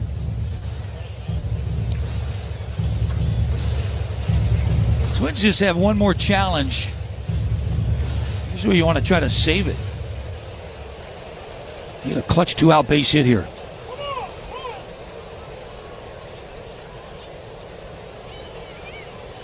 Timeout called as Cameron's going to go back, grab that rosin bag. Picks it up, throws it down, and now puts that left foot in front of the rubber. Leans in, gets the sign, now sets at the belt. And a 2-2. One hopper to the shortstop, Tolbert there. He got a strong arm, accurate arm, and retires Martin. Twins threaten here in the bottom of the 6th. Strand 1. Still no hits for Minnesota. trailing 3-0 on your home.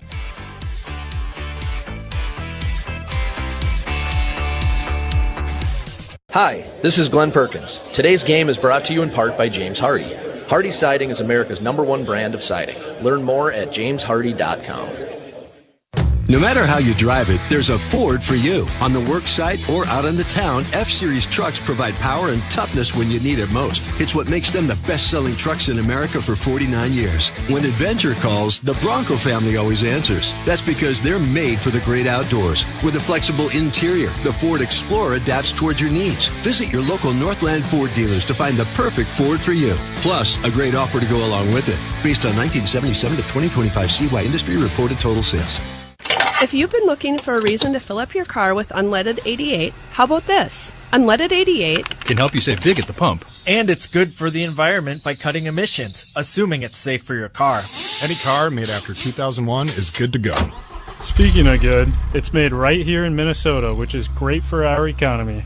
As I was saying, if you need a reason to choose unleaded 88, there you have them. Unleaded 88, engine smart, earth kind. Visit mnfuels.com to learn more. Hey, My Twin season ticket members, this one's just for you. You've been with us through thick and thin, and that loyalty deserves to be rewarded. That's why we're launching Home Field Advantage, a new benefit exclusively for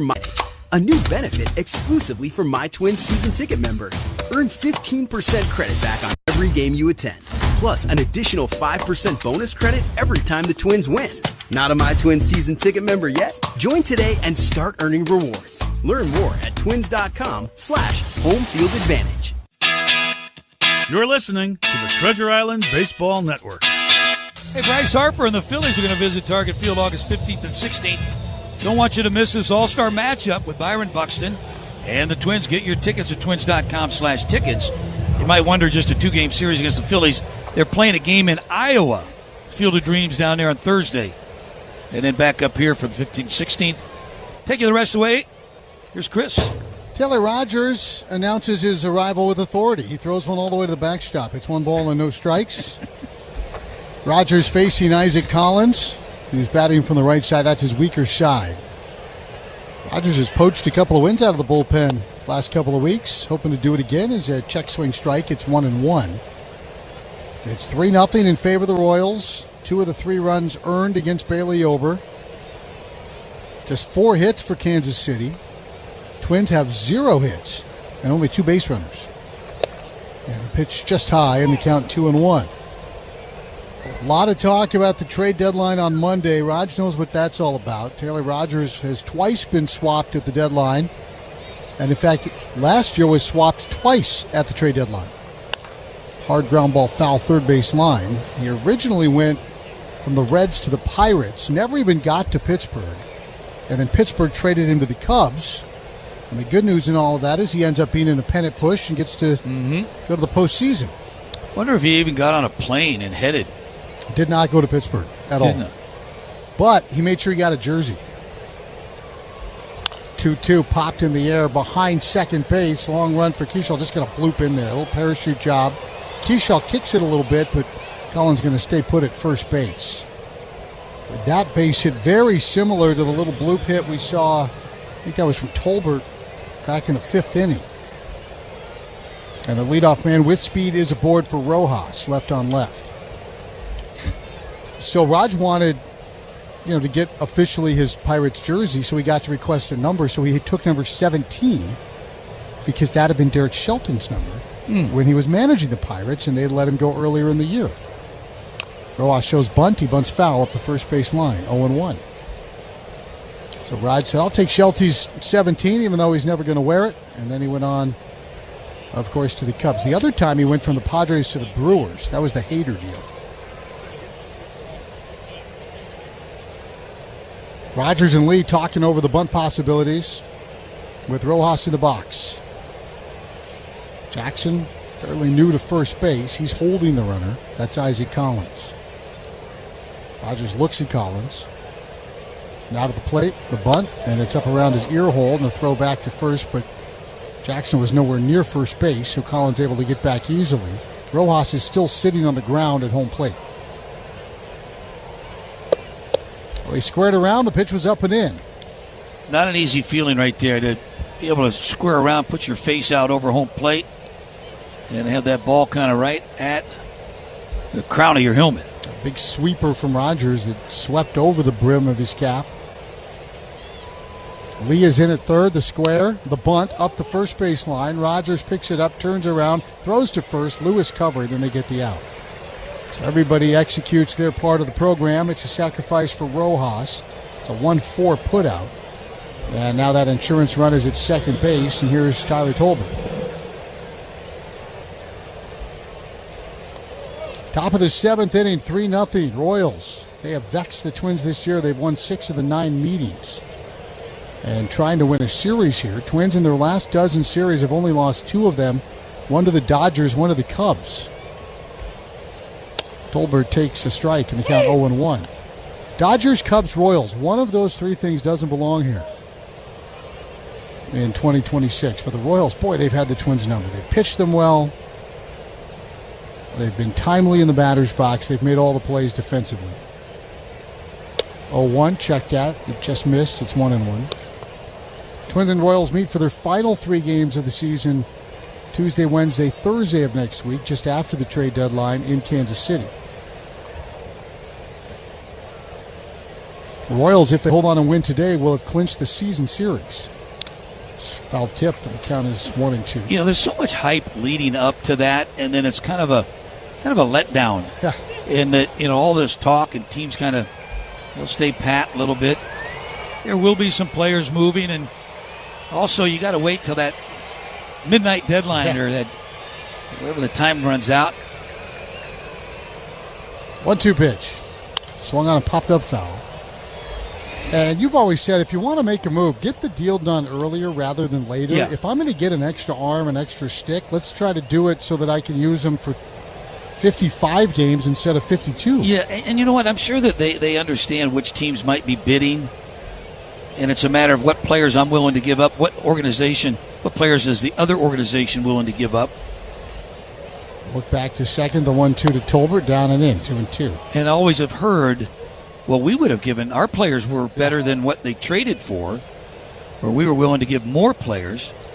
Or there was a trade a couple of years ago where the other team was demanding Byron Buxton and Royce Lewis, and then they traded the guy for like Ryan Stanek. It's like, what? Okay, this is weird. 2-2 nearly hit him. Pushed Tolbert off the plate, 3-2. Lefty Jensen on deck, then lefty Rave and Caglione. I would assume Lane Thomas will take the Rave at bat if Rogers is still in the contest. There is nobody warming for Minnesota. Top of the seventh, all Royals up 3-0. They've out-hit the Twins 5-0. Offense has been in a deep slumber this homestand. 3-2 pitch, pulled towards third, backhand, knocked down by Lee, picked up by Kreidler, throws back to third, the tag, and they got him. Well, that's one way to get the lead runner. He blocked the play or blocked the bag. Yeah, Quattro's coming out to, I believe, say exactly that, Danny, that Brooks Lee was in front of the base at third. He was still laying there because he dove to knock the ball down. The ball went off his glove, back to Kreidler. No chance to go to first, so Kreidler threw back to Lee. And for the time being, Isaac Collins is out at third base. We've seen this before where he called him out and then the umpires huddled up. And then they overruled it and allowed somebody to score. Yeah, he had his knee down in front of the bag prior to him even receiving the ball. Good play by Kreidler. Yeah, I think the Royals have a case, but I don't think they're going to win the case. And part maybe because the way Lee was scrambling to get back into the base. I mean, it looks like he did give him part of the bag. And either way, Tolbert reaches on the fielder's choice. He has good speed, and the out is going to be 5 to 6-5. Jensen the hitter. Rogers trying to keep Tolbert close. 3-0 Royals lead, top 7. 2 outs now. Taylor steps over and throws. A guy like Rogers will be invaluable over the next 3 days in Seattle. You talked about that day in Kansas City when people are staring at their phones. A guy who's been through it before, who's been on every end of it. Now the pitch, and it's high, and the count is 1 strikes. Guys like Josh Bell, who have been stealed at the deadline. He's moved at the deadline on a couple of different occasions.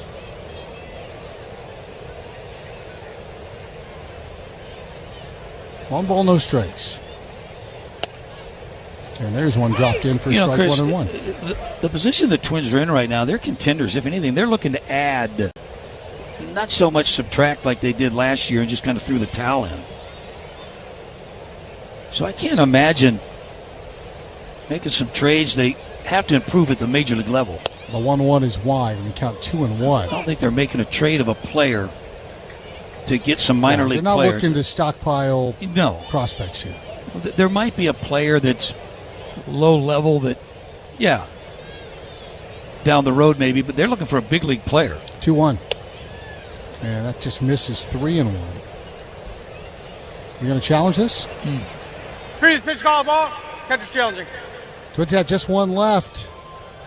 It's going to be very close. Too close for me to call, Danny. Here it comes. Call strike. Next one is one. Just to translate from Nick Marley, it was a strike. He said a little quick there. Quick lead. 2-2 the count. Good challenge. Twins still have one left.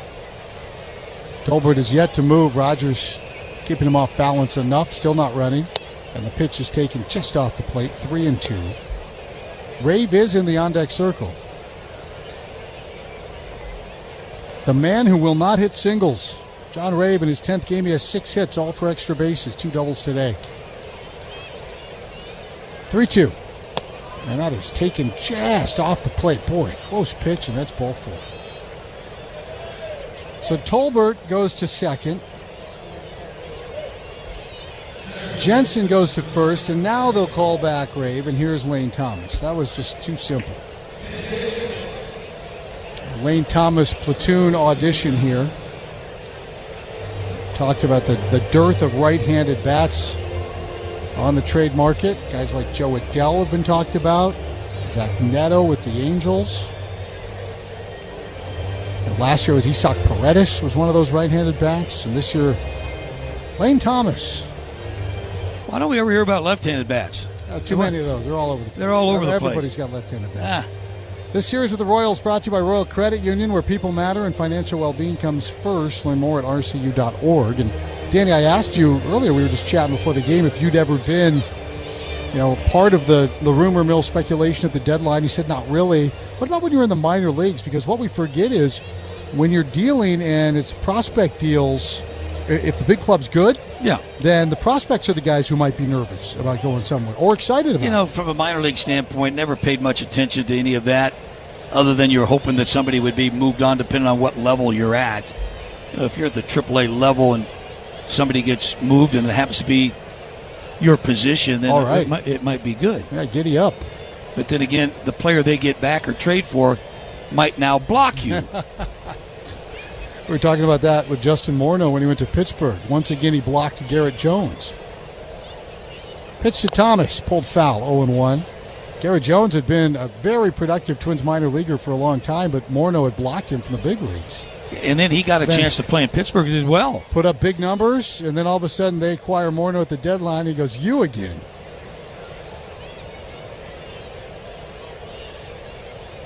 No balls and a strike to Lane Thomas. 2 on behind Rogers, trying to keep this thing close.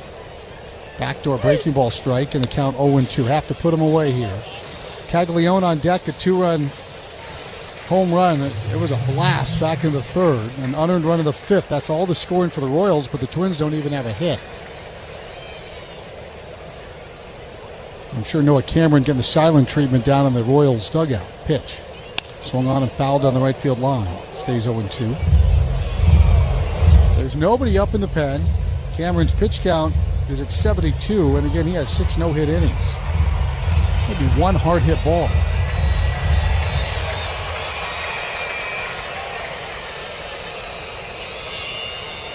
Rogers looks to Tolbert. 0-2 pitch. It's taken low, 1-2. Tommy Nance now up and beginning to get loose, a right-hander.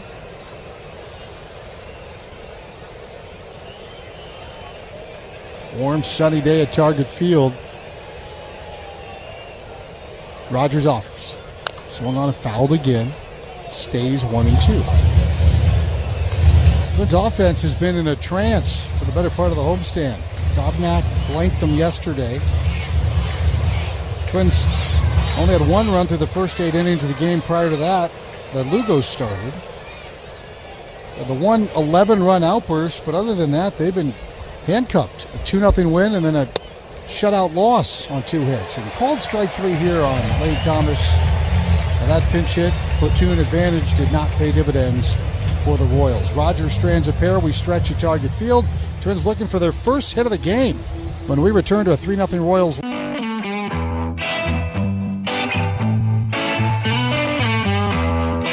It's always sunny with Sun Cruiser Vodka Iced Tea. Real iced tea, real vodka, and just 100 calories. Refreshing and made for moments like these. Let the good times cruise with Sun Cruiser. Sun Cruiser Beverage Company, Boston, Mass. All nutritional information based on 12 hours serving. Please drink responsibly. 5-time Grammy-nominated Joe Bonamassa with special guest Government Mule. Live in concert on Saturday, August 15th at Treasure Island Resort and Casino. Tickets on sale now at TICasino.com. Don't miss this night of genuine rock with Joe Bonamassa and Government Mule. Meshbesher & Spence has called Minnesota home for over 60 years. We know our state's legal system inside and out and know how to get you full and fair compensation. Meshbesher & Spence, Minnesota personal injury lawyers, Minnesotans trust. Go to meshbesher.com. Let's get to the Pilot Games real impact from this one. When you play Pilot Games, your community wins. Well-pitched ball game today from a couple of soft-tossing but crafty pitchers. Bailey Ober was able to retire their 10 batters to start the game without allowing a base hit, but then John Rave doubled off the top of the wall in right center, and the next man up was Jack Caglione. This ball smashed. Wow, that one's not coming back. 2-0 Royals. Is it gonna land? It might just keep on sailing down 6th Street. Jack Caglione absolutely flattens a baseball to right. And the Royals lead 2-0. Number 17 for Caglione. Kansas City added another run in the 5th. Twins have managed just 2 base runners there. Both have been walks. They'll try and break up this potential no-hitter from Noah Cameron to start the bottom of the 7th here, guys. I think Jeffers about to hit one of the seats here, John, just to spoil it. How about that? First pitch to Ryan Jeffers is taken for a strike in the outside corner. Pitch number 73 for Noah Cameron as his no-hit bid hits the 7th. Wayne Thomas, the new center fielder, as Thomas takes over for John Rave. Ryan swings and hits one high in the air, fouled on the right field line, 0-2. Jeffers is a 5-game hitting streak, a 19-game on-base streak. Jeffers, Lewis, Bell, 2, 3, and 4 for the Twins, trying to make a move here. They're down just 3-0, but they're running out of tomorrows. The 0-2. Swung on and hit into the air. Shallow right center field. That's going to find the grass. There's your base hit. Ryan Jeffers, a hard turn, settles for a single as Thomas rallies it back to the infield. And the seal is broken here in the 7th. The Twins have the first base hit. It's a 6-game hit streak for Jeffers. It's a 20-game on-base streak, matching Josh Naylor for the second longest active such streak in Major League Baseball. And most importantly of all, the Twins have a base runner here as Lewis bats. They got power coming up. You got Lewis and Bell next. Royce Lewis hit one sharply, but on one hop to shortstop last time up, and he rips one foul back at home. That went near the press box, and the count is 0-1.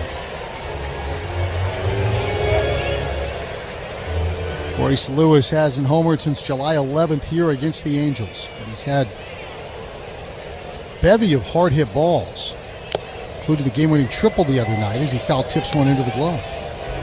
Don't need a home run, just need to keep the line moving and get Cameron on his back heel.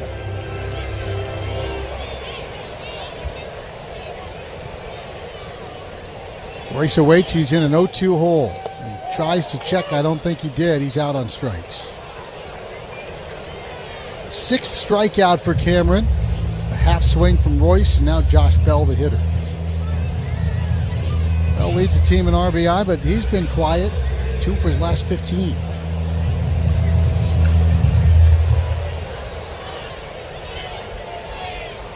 Bell from the right side. Clemens, the lefty, the lone lefty, on deck. Pitch to Josh, bang towards third. Could be two. Rojas goes to second for one. The relay from Massey, not in time. Bell beat it out. Slow developing play, a 5-4 force out of Jeffers at second base, but Bell does leg it out, and Cody Clemens will have a chance to hit here in the bottom of the seventh. Twins still down 3-0. Game day tastes better with $2 beers at Target Field. Enjoy cold one from gates open until scheduled first pitch every single Friday and Saturday home game with your choice of Budweiser, Bud Light, and Summit Twins Pills. Toast the Twins and get your tickets at twins.com/tickets. Clemens tries to check and can't. It's a strike. Cody has had so many big hits for the Twins this year. Does he have another in him here? Get the line moving, peck away, dent that scoreboard. 18 home runs for Clemens. Said he's just one under his career high of 19 he got last year. Of those home runs, he's hit 4 against left-handed pitching. And against lefties, we've seen some power to the opposite field for Cody Clemens as well.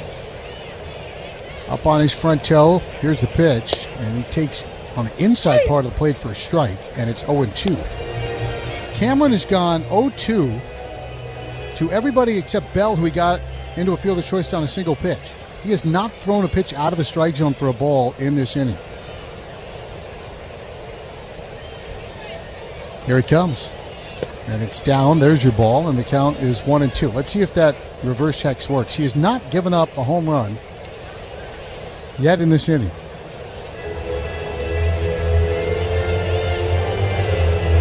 Twins were shut out yesterday for a fourth time this year, twice on this homestand.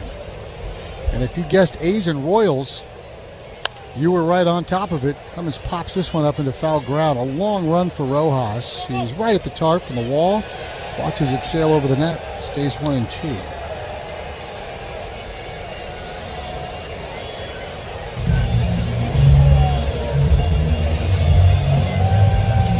"15 2/3 innings without a run for Minnesota."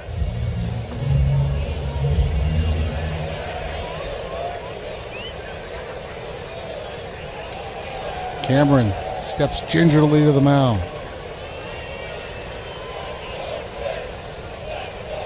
Pitch popped up again. This time should be playable. Rojas drifts back. Collins calls him off. Isaac makes the catch en route to the dugout. Twins get a leadoff single to break the no-hit spell, but nothing more. Still scoreless for Minnesota after 7. They're down 3-0 on the home for.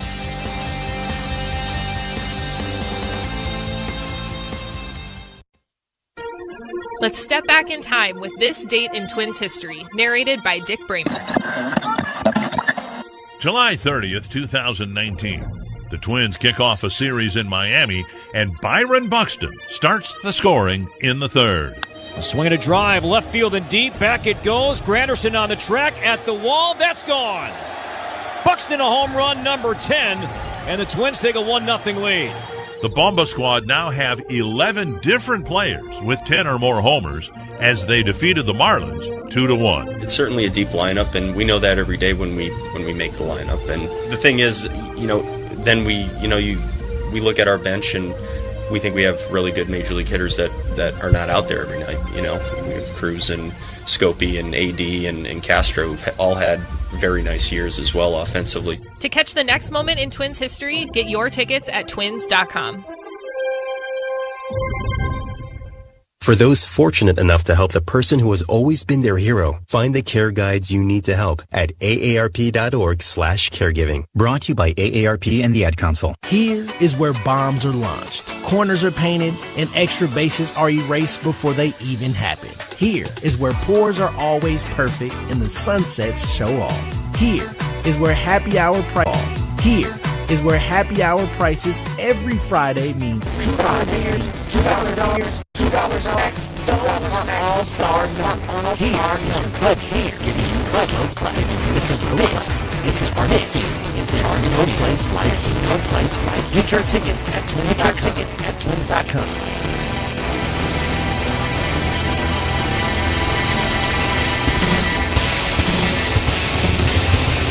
Morris, get some more points. Also trying to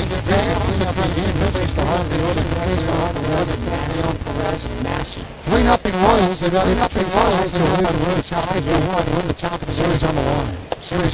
Pitch for a strike from Morris. The count is over Morris. The count is at 6. Rogers win 1 scoreless. And now it's Morris.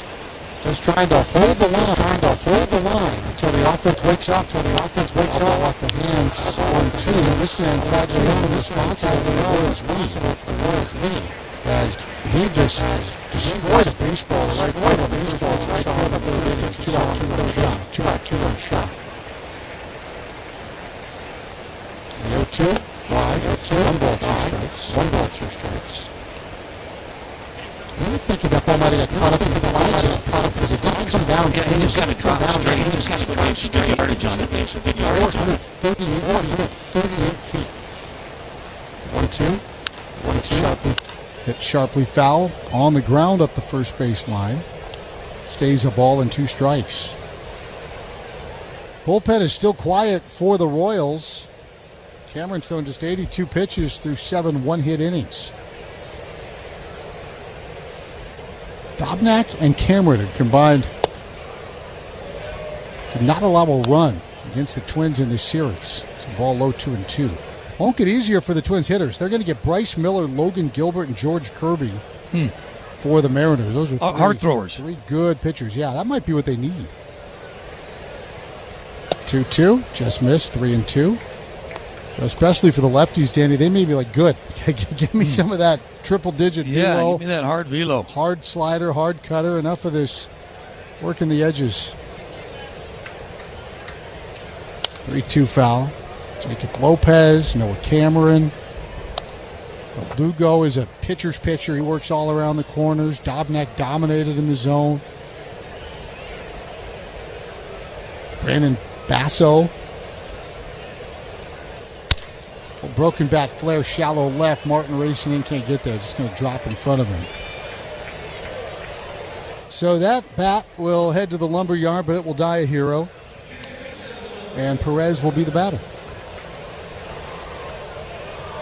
Quaglione at first base. Boy, he's a big man. Big, strong guy. Easy to see how he levered up and threw 100 off the mound in college. He's a specimen. Now Morris to Sal. Checked at it. It's a strike anyway. Top of the 8th inning from Target Field. Been another disappointing day for the Twins offense. Just a single hit. They trail 3-0. This one cued into right field, right at Clemens. Catches it head high. Perez retired. That's out number 1 of the 8th.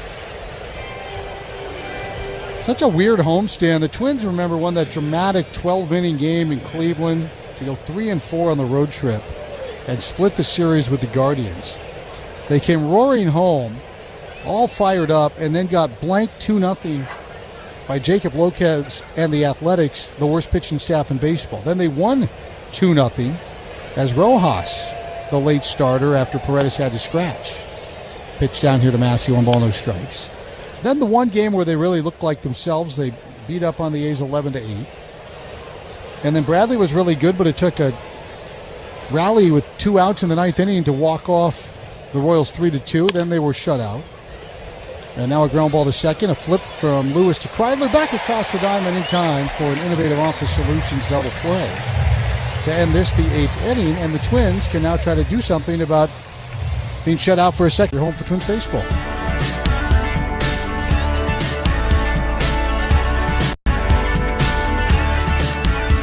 Hey Twins fans, don't miss the Great Minnesota Get-Together. Enter for your chance to win 4 tickets to the Minnesota State Fair and a blue ribbon bargain book loaded with deals. To enter, email radio@twins.com. That's radio@twins.com. With its smart, sustainable water solutions, Pentair delivers cleaner, filtered water while helping reduce plastic bottle use at your home and now at Target Field. Bring your reusable water bottle to the ballpark and fill it up at one of the Pentair water stations located throughout Target Field. Great tasting water, less plastic. It's a home run. Visit Pentair.com/twins to learn more.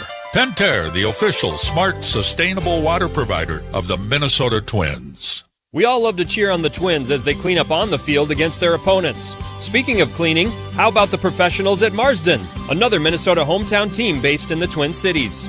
The cleaning program Marsden has been performing at Target Field since 2010 for staff and fans is impressive. And Marsden is also a great place to work, whether you're looking for a part-time job or a long-term career.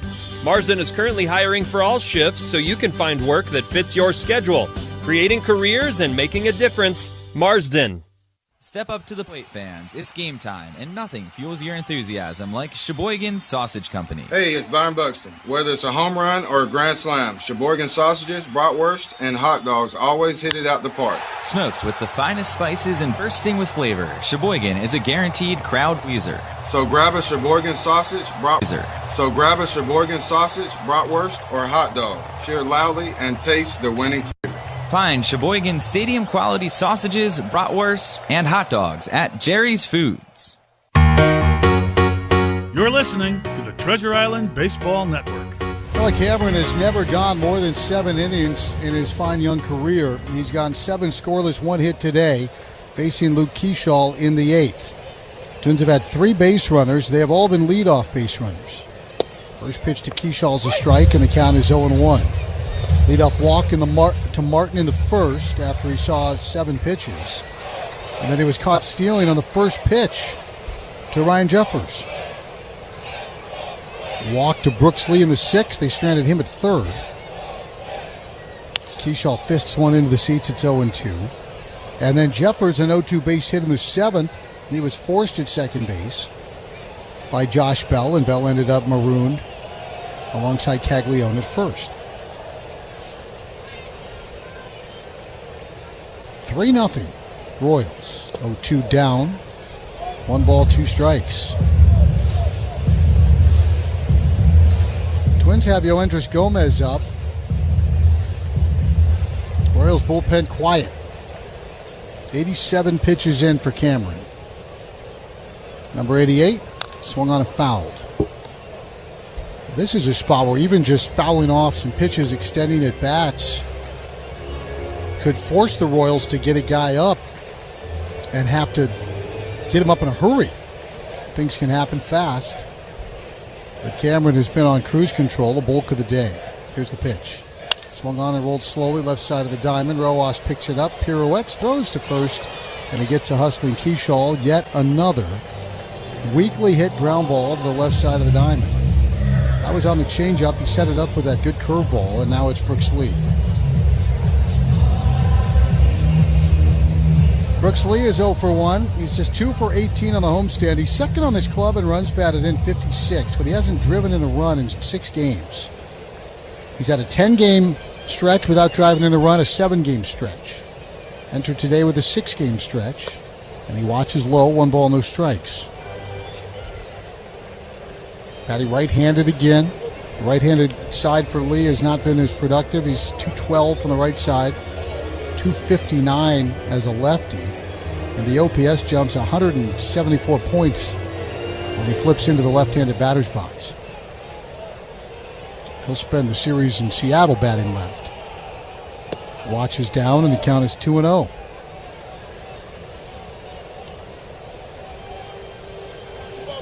Brooks walked in the 6th.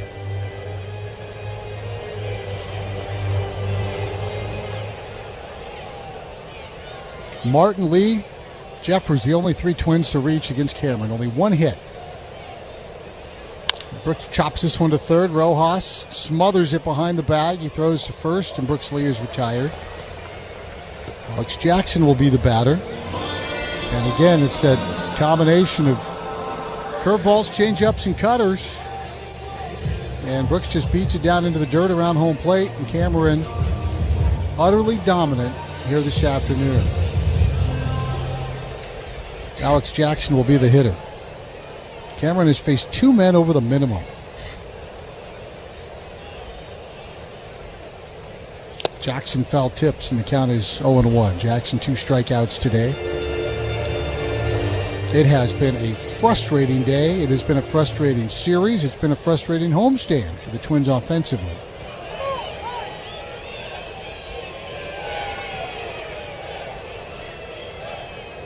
Twins general manager Jeremy Zoll announced the Twins would be looking to augment their roster, not take pieces off of it. Prior to game 1 of this series, Twins went out, were down 2-1 in the ninth, won it on a walk-off base hit, a triple. Since then, they haven't scored a run. There's a ball inside 1-1. Yeah, I don't think they're looking to subtract. They're looking to add, and I'm not sure if it's one position. Is it a rotation spot? Is it a bullpen? I think both. I think figure out how to make pitching better. It's a check swing, and did he go? No, it's 2-1. And you know the symbiotic relationship there. The better your rotation is, the more optimal usage for your bullpen and vice versa. 2-1. Swung on a miss, 2-2.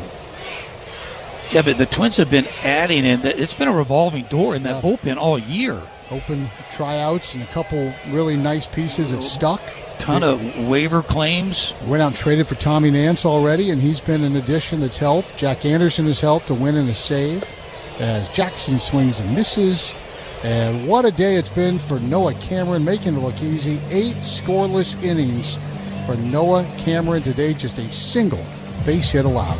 Weekends baseball.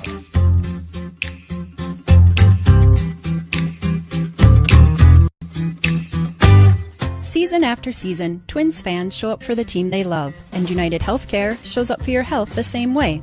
As the official health insurance partner of the Minnesota Twins, we champion healthier communities and help members get the care they need to keep cheering their loudest.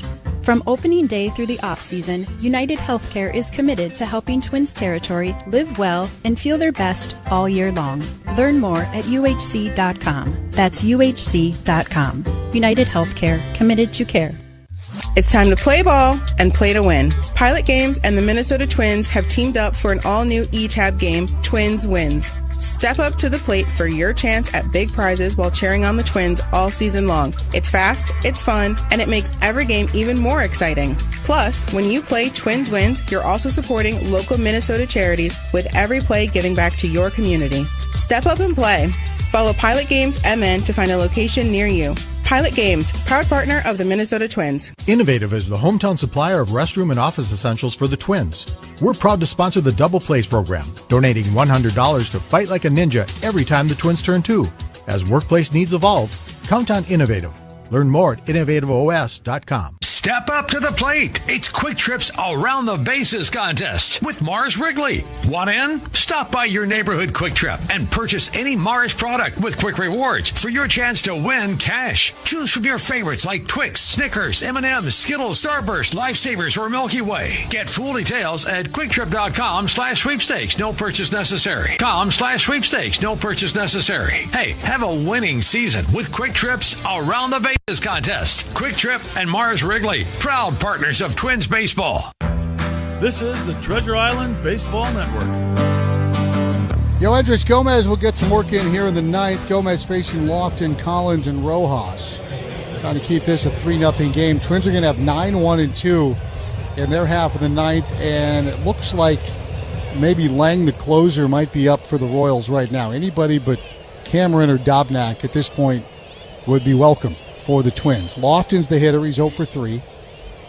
Nick bats from the right side, and the first pitch from Gomez is there for a strike at the letters, and the count is 0-1. This is one of the guys we were talking about that they picked up and in the bullpen, and has really kind of solidified the back end Twins bullpen. He's been really good. The sweeper misses. It's 1-1. 1-0. 13 saves. As a Twin, 1-0, 12 for 12 in saves, and a 1.78 ERA. This with the breaking ball, and the count 1-2. And the Twins just one hit today.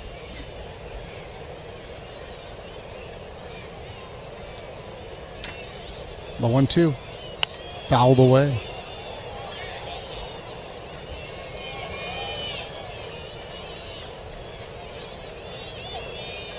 Does look like Cameron is done. The righty is warming in the pen. I think that's Lane. And again, that's good news for the Twins. Career high 8 innings for Cameron. No runs on 1 hit. Last 2 Royals starters, 15 scoreless innings. 2-2, back up the middle, right at Lewis. Lewis at second base grabs it.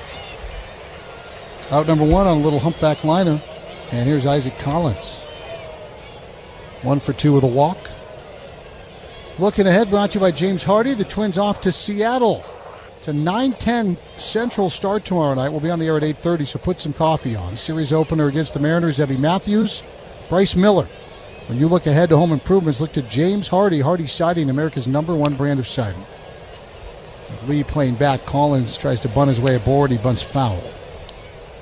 Great ballpark to work in when you go to Seattle. T-Mobile Park now, formerly Safeco. Great environment. Good time of year to be there. Expect great crowds, especially on a Friday night. An enigmatic Mariners team. There's a pitch fouled away 0-2. Boy, they can pitch. And we will have one last chance to say hello to Rick Riz, who is retiring after more than 40 years in the broadcast booth. You had him in Detroit. He's a good man, and we wish him all the best. I also had him as a batting practice pitcher. He came out of the radio booth through batting practice to Tigers hitters. Couldn't walk the next day.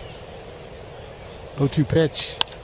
In the air, left field. Martin racing after it. Martin has to play it on a hop, and it's an opposite field base hit for Isaac Collins. 7th hit for the Royals, and Collins will be at first for Rojas.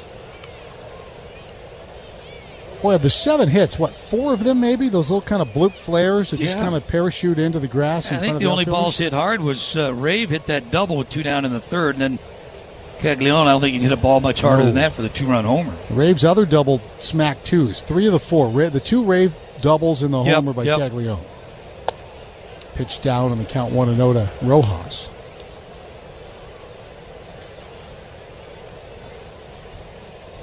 Some home runs are just prettier than others. And that Caglione home run, just the sound, the look, ball flight, it was a beauty.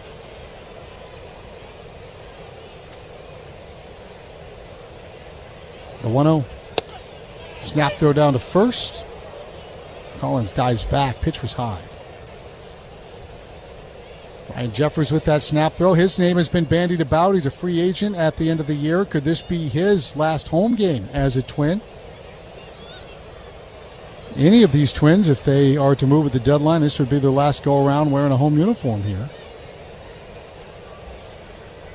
As the 1-1 is taken for a strike, 2-1. Didn't we trade Doug McCavich when we were in Boston to the Boston Red Sox? Yeah, and he crossed the field, just grabbed his bag and walked across the field. How easy would that be? We'll have to get on a plane and get back. And only way that's better is if it's between ends of a doubleheader. The 1-2. On the ground towards second. Could be a pair. Lewis, side flip to Kreidler. Back to first. Rojas runs too well. 4-6 put out as Royce had to wait on it. And Tolbert will have a chance here against Gomez. When you think back to your playing career and you think of impactful additions, I mean, Don Baylor jumps out right away. Oh, right? Absolutely. But when you found out that you were getting Don Baylor, just having played against him, his reputation, a former MVP, right? Just kind of his presence. But it solidified what we needed all year, and that was the DH spot. Yep. We had been been a revolving door until '91. We got Chili Davis. Strike call. And you weren't a team that needed to add a leader. You had plenty of that. Yes. You had winning baseball players. But Don Baylor, he fits into any room. I mean, he's a pro's pro when he came in the door. And I would think he fit right in with you guys seamlessly. Big bluff at first by Rojas. Goes back, and the pitch is in the dirt, and the count 1-1. And you think of other guys that you either added or subtracted. I mean, as a broadcaster, obviously, when Terry went out and got Shannon Stewart well before the deadline, first mover advantage, that changed the scope of a season. The 1-1. Swung on a miss, 1-2. Sometimes you make the move and you think, yes, that's exactly the piece we needed, and then it just doesn't work out. Sam Dyson didn't work out. Tyler Malley didn't work out. Those were guys that at the time looked on paper like they were a match. The 1-2. Good pitch, just missed down and in, 2-2. You know, there's no trade that really jumps out that says, you know, other than the Baylor trade in '87. I think at '91, did we grab anybody late? We were pretty much solid. Yeah. Bullpen, starters. Different time, too, in terms of the activity of the deadline. As this ball hit right back up the middle, and that's going to squeeze through for a base hit. Rojas will go first to third as Keyshaw rallies it back to the infield. Tolbert keeps the line moving, his second hit. So Tolbert 2, Collins has 2 hits, Caglione has 2, Reeve has 2. The 8 hits for the Royals are consolidated among 4 players, all of whom have more hits than the Twins as a team, who have only the one Jeffers single. Here's Carter Jensen. And top of the third order has some, the bottom third. The middle guy is pretty much over. Yeah, Sal and Michael and Lofton, 0 for 12. There's Jensen. He's walked twice. Runner breaks from first, and the pitch is fouled away, and that's going to be nothing more than a sprint workout for Tyler Tolbert. He'll have to go back to first base.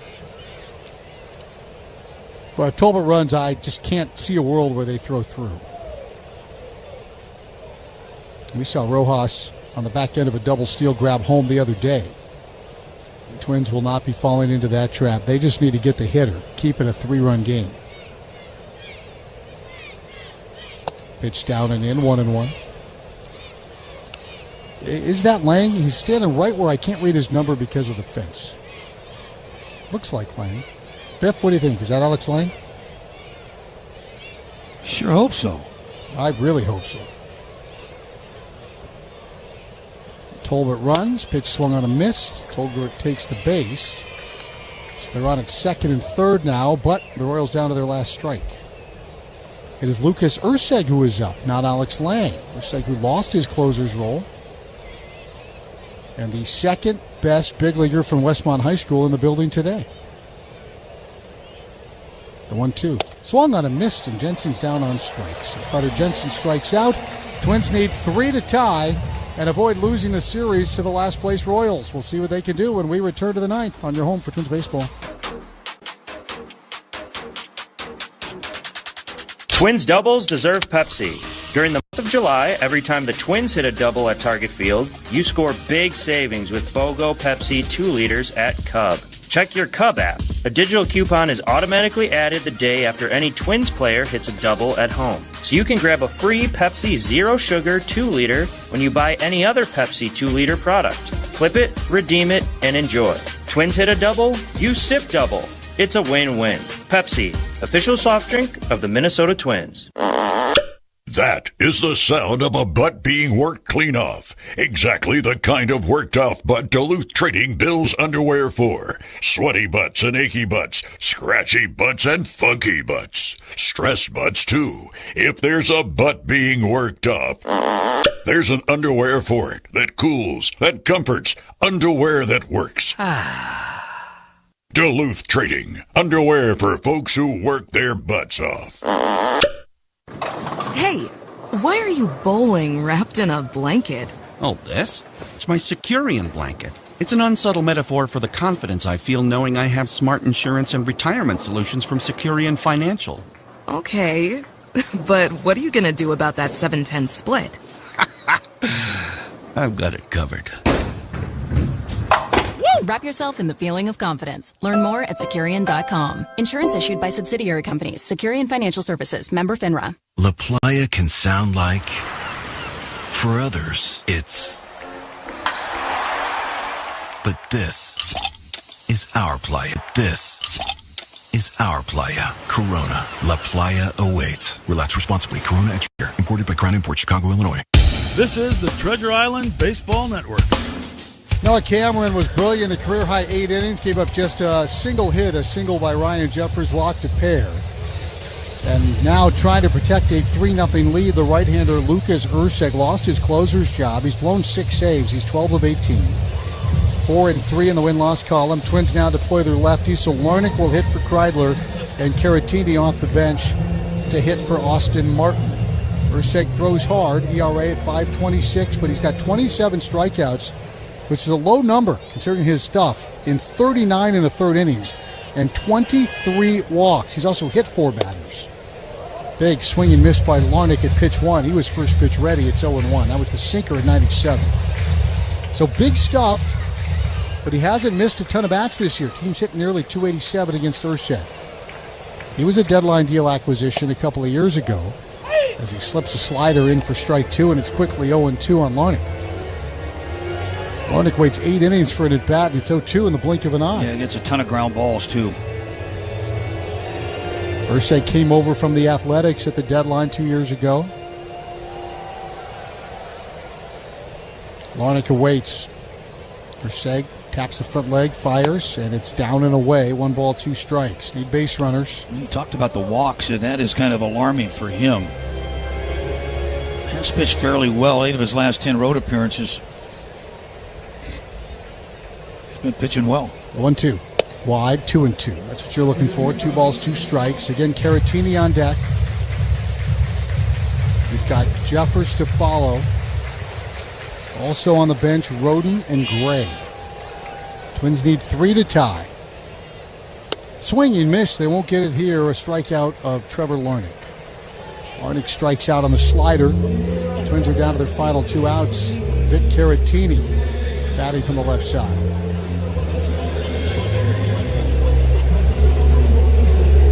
Twins have been so good in series play, 9-2-1 to get back to 500. They got back to 500 with that walk-off win, but they're in danger of falling now 2 under as they head out to Seattle. First pitch to Vic is wide, 1 ball, no strikes. This is not an easy trip. You have 3 in Seattle, which has always been a tough place for the Twins to play. Good atmosphere, though. Yep. Seattle fans, they support it. Great atmosphere. Tough to get a win. Then Kansas City against this Royals team that just flummoxed Minnesota. There's a pitch fouled away and they count 1-1. And then Milwaukee, best team in the National League. That should be a great atmosphere, the weekend in Milwaukee.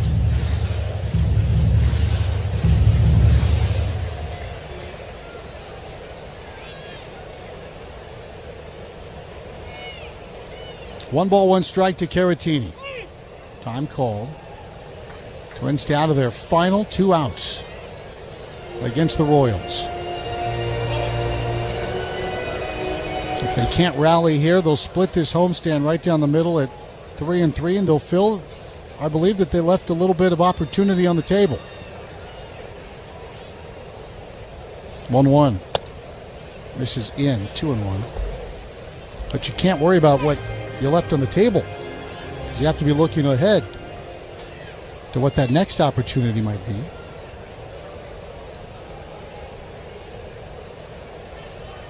The pitch swung on and hit back up the middle and caught by Tolbert. A little bit off the end of the bat. Tolbert catches it. 2 outs. Twins down to their final out, and it's Ryan Jeffers. He's a pending free agent. Trade deadline Monday. A lot of teams looking for a right-handed catcher. But the Twins certainly enjoy having this right-handed catcher on their roster as well. So that's one of the needles that front office will be threading. But will this be Ryan's final at-bat at Target Field as a Twin? Unknown. Pitch down and in, 1 ball and no strikes. He's done such a great job all year, even with the injury, of not allowing any of that to affect him in the slightest. Some guys that creeps into the room, creeps into their game, not with Ryan Jeffers. And that one hit him. There's your base runner. So Jeffers takes his base. That's going to get Royce to the plate, and Bell in the on-deck circle becomes the tie-in run. Now, Royce was the hero the other night. He can't win it this time, but he can keep the line moving, that's for sure. 2 outs, bottom of the ninth, Twins down 3-0. What do we say? That's 5 hit batters now for Irsay? Yeah, I think that, the storyline here is going to be the lack of offense for the Minnesota Twins, in particular today. I think all homestand. And the type of pitchers that have stymied them is a big swing and miss 0-1. We're talking Jacob Lopez, Basso, Dobnak, the lefty Cameron. In particular, it's the soft-throwing lefties who have just carved up the Twins. They won't see any soft throwers in that Mariners series. As the pitch to Royce Lewis is in for a strike, and it's 0-2. Irsay on to try to close it. They do have Strom up and warming. If Irsay falters here, he's 1 strike away from ending the game and winning the series for the Royals. Trying to make it 9 of 13 out of the break. The 0-2. Off the plate away, Royce held up.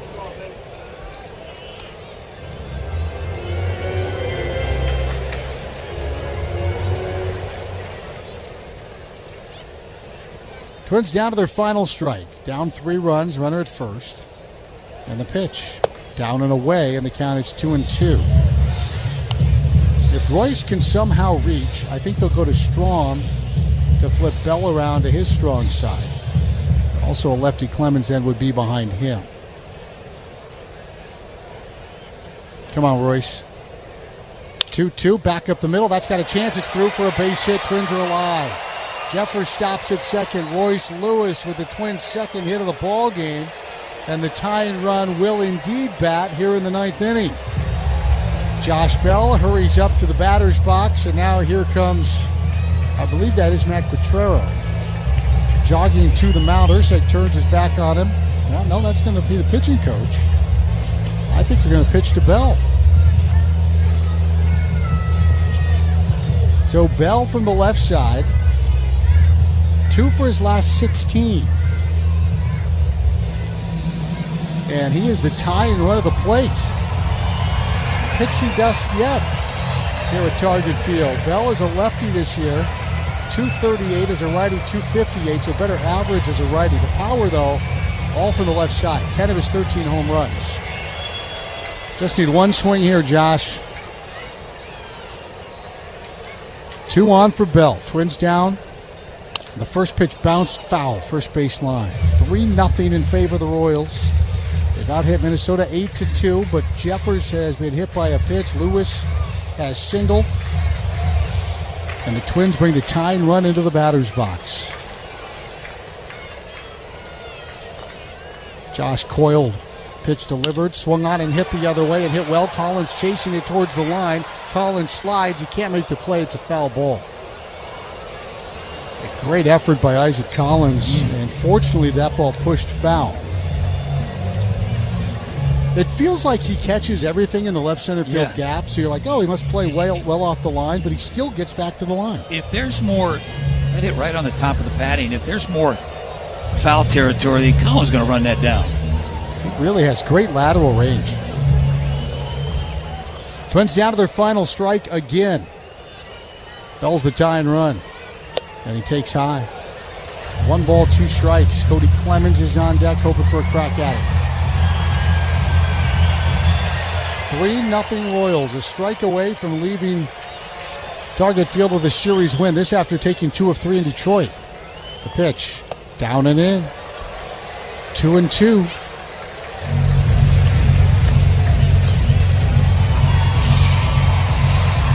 Jeffers at second, Lewis at first. 2 outs in the 9th inning. Series on the line. 3-0 Royals. Tying run has a stick in his hand. That's Bell, and Bell takes in again, and the count is full 3-2. So both base runners will have a head start. Go ahead, walk him, let Clemens hit the grand slam, and then let's go crazy. 3 balls, 2 strikes. Here it comes. And it's taken, ball 4, and the bases are loaded. Here we go. We're going to challenge it. Previous pitch, call a ball. The catcher's challenging. Yeah, it won't matter, Danny. It will not matter. I think we're going to see Quatrero out to make a pitching change because the bases are loaded. And Clemens is going to face the lefty Strahm. Here comes Matt Quatrero. Well, it's finally getting interesting. Twins trail 3-0, but the bases are loaded with 2 outs, and Strahm will come on, and he will face Cody Clemens. This pitching change is brought to you by Uponor, a GF brand. Count on Uponor for plumbing that performs. Scoreboard update with John Vitas next on your home for Twins baseball. Hey, Twins fans, don't miss the great Minnesota get-together, Minnesota State Fair, and a blue ribbon bargain book loaded with deals. To enter, email radio@twins.com. That's radio@twins.com. In Minnesota, we believe in strong partnerships. Great teams are built on strength and teamwork. That's why we partner with the Minnesota Twins, and why Uponor is now part of GF, a global leader in flow solutions. Together, we're bringing even greater power to plumbing and infrastructure. The trusted Uponor performance you rely on, now backed by global innovation and expertise. GF and Uponor, delivering excellence in flow. Learn more at uponor.com. Out-of-town scoreboard update brought to you by Northland Ford. Stop into your local Northland Ford dealer today for a full lineup of Ford vehicles. One final score in the league today. It comes out of St. Pete. Rangers visiting the Rays. Both starters went only 3 innings. McClanahan came out due to back tightness. Rangers up 2-1 in the 6th. Johnny DeLuca a game-tying homer, and the Rays were able to leapfrog in front in the 8th. At a high school in Tennessee, swinging a fly ball down the left field line towards the corner, giving chase. Langford back near the wall. This one drops over the Crawford cutout. It's a home run for Cedric Mullins to the opposite field.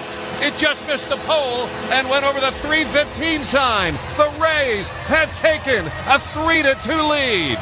Yeah, Cedric Mullins, the game winner. Rays win it 3-2. They're now 3 games up on the Yankees. Win it 3-2. They're now 3 games up on the Yankees in the East. Rangers up just half a game now on Houston, who just passed Seattle for second place in the West, guys. Yeah, and the Texas Rangers go from St. Pete to Houston, so that's one to keep an eye on out west. Plenty to look at here at Target Field because Cody Clemens versus Matt Strom decides the ball game.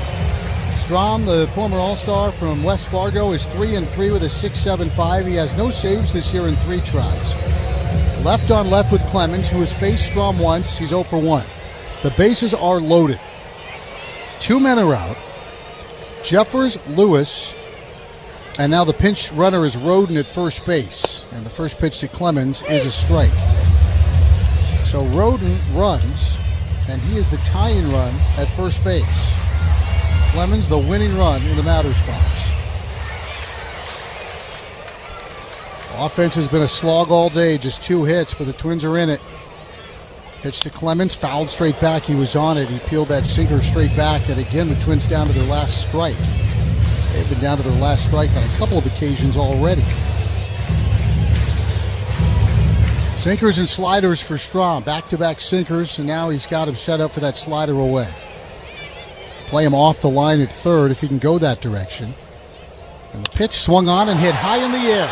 Deep right center field for Cody Clemens towards the big wall, and it's gone for a game-winning grand slam. And Cody Clemens has fulfilled the prophecy, and the Twins walk off the Royals for the second time in 3 dramatic days. All hail King Cody at home plate as the Twins win it 4-3.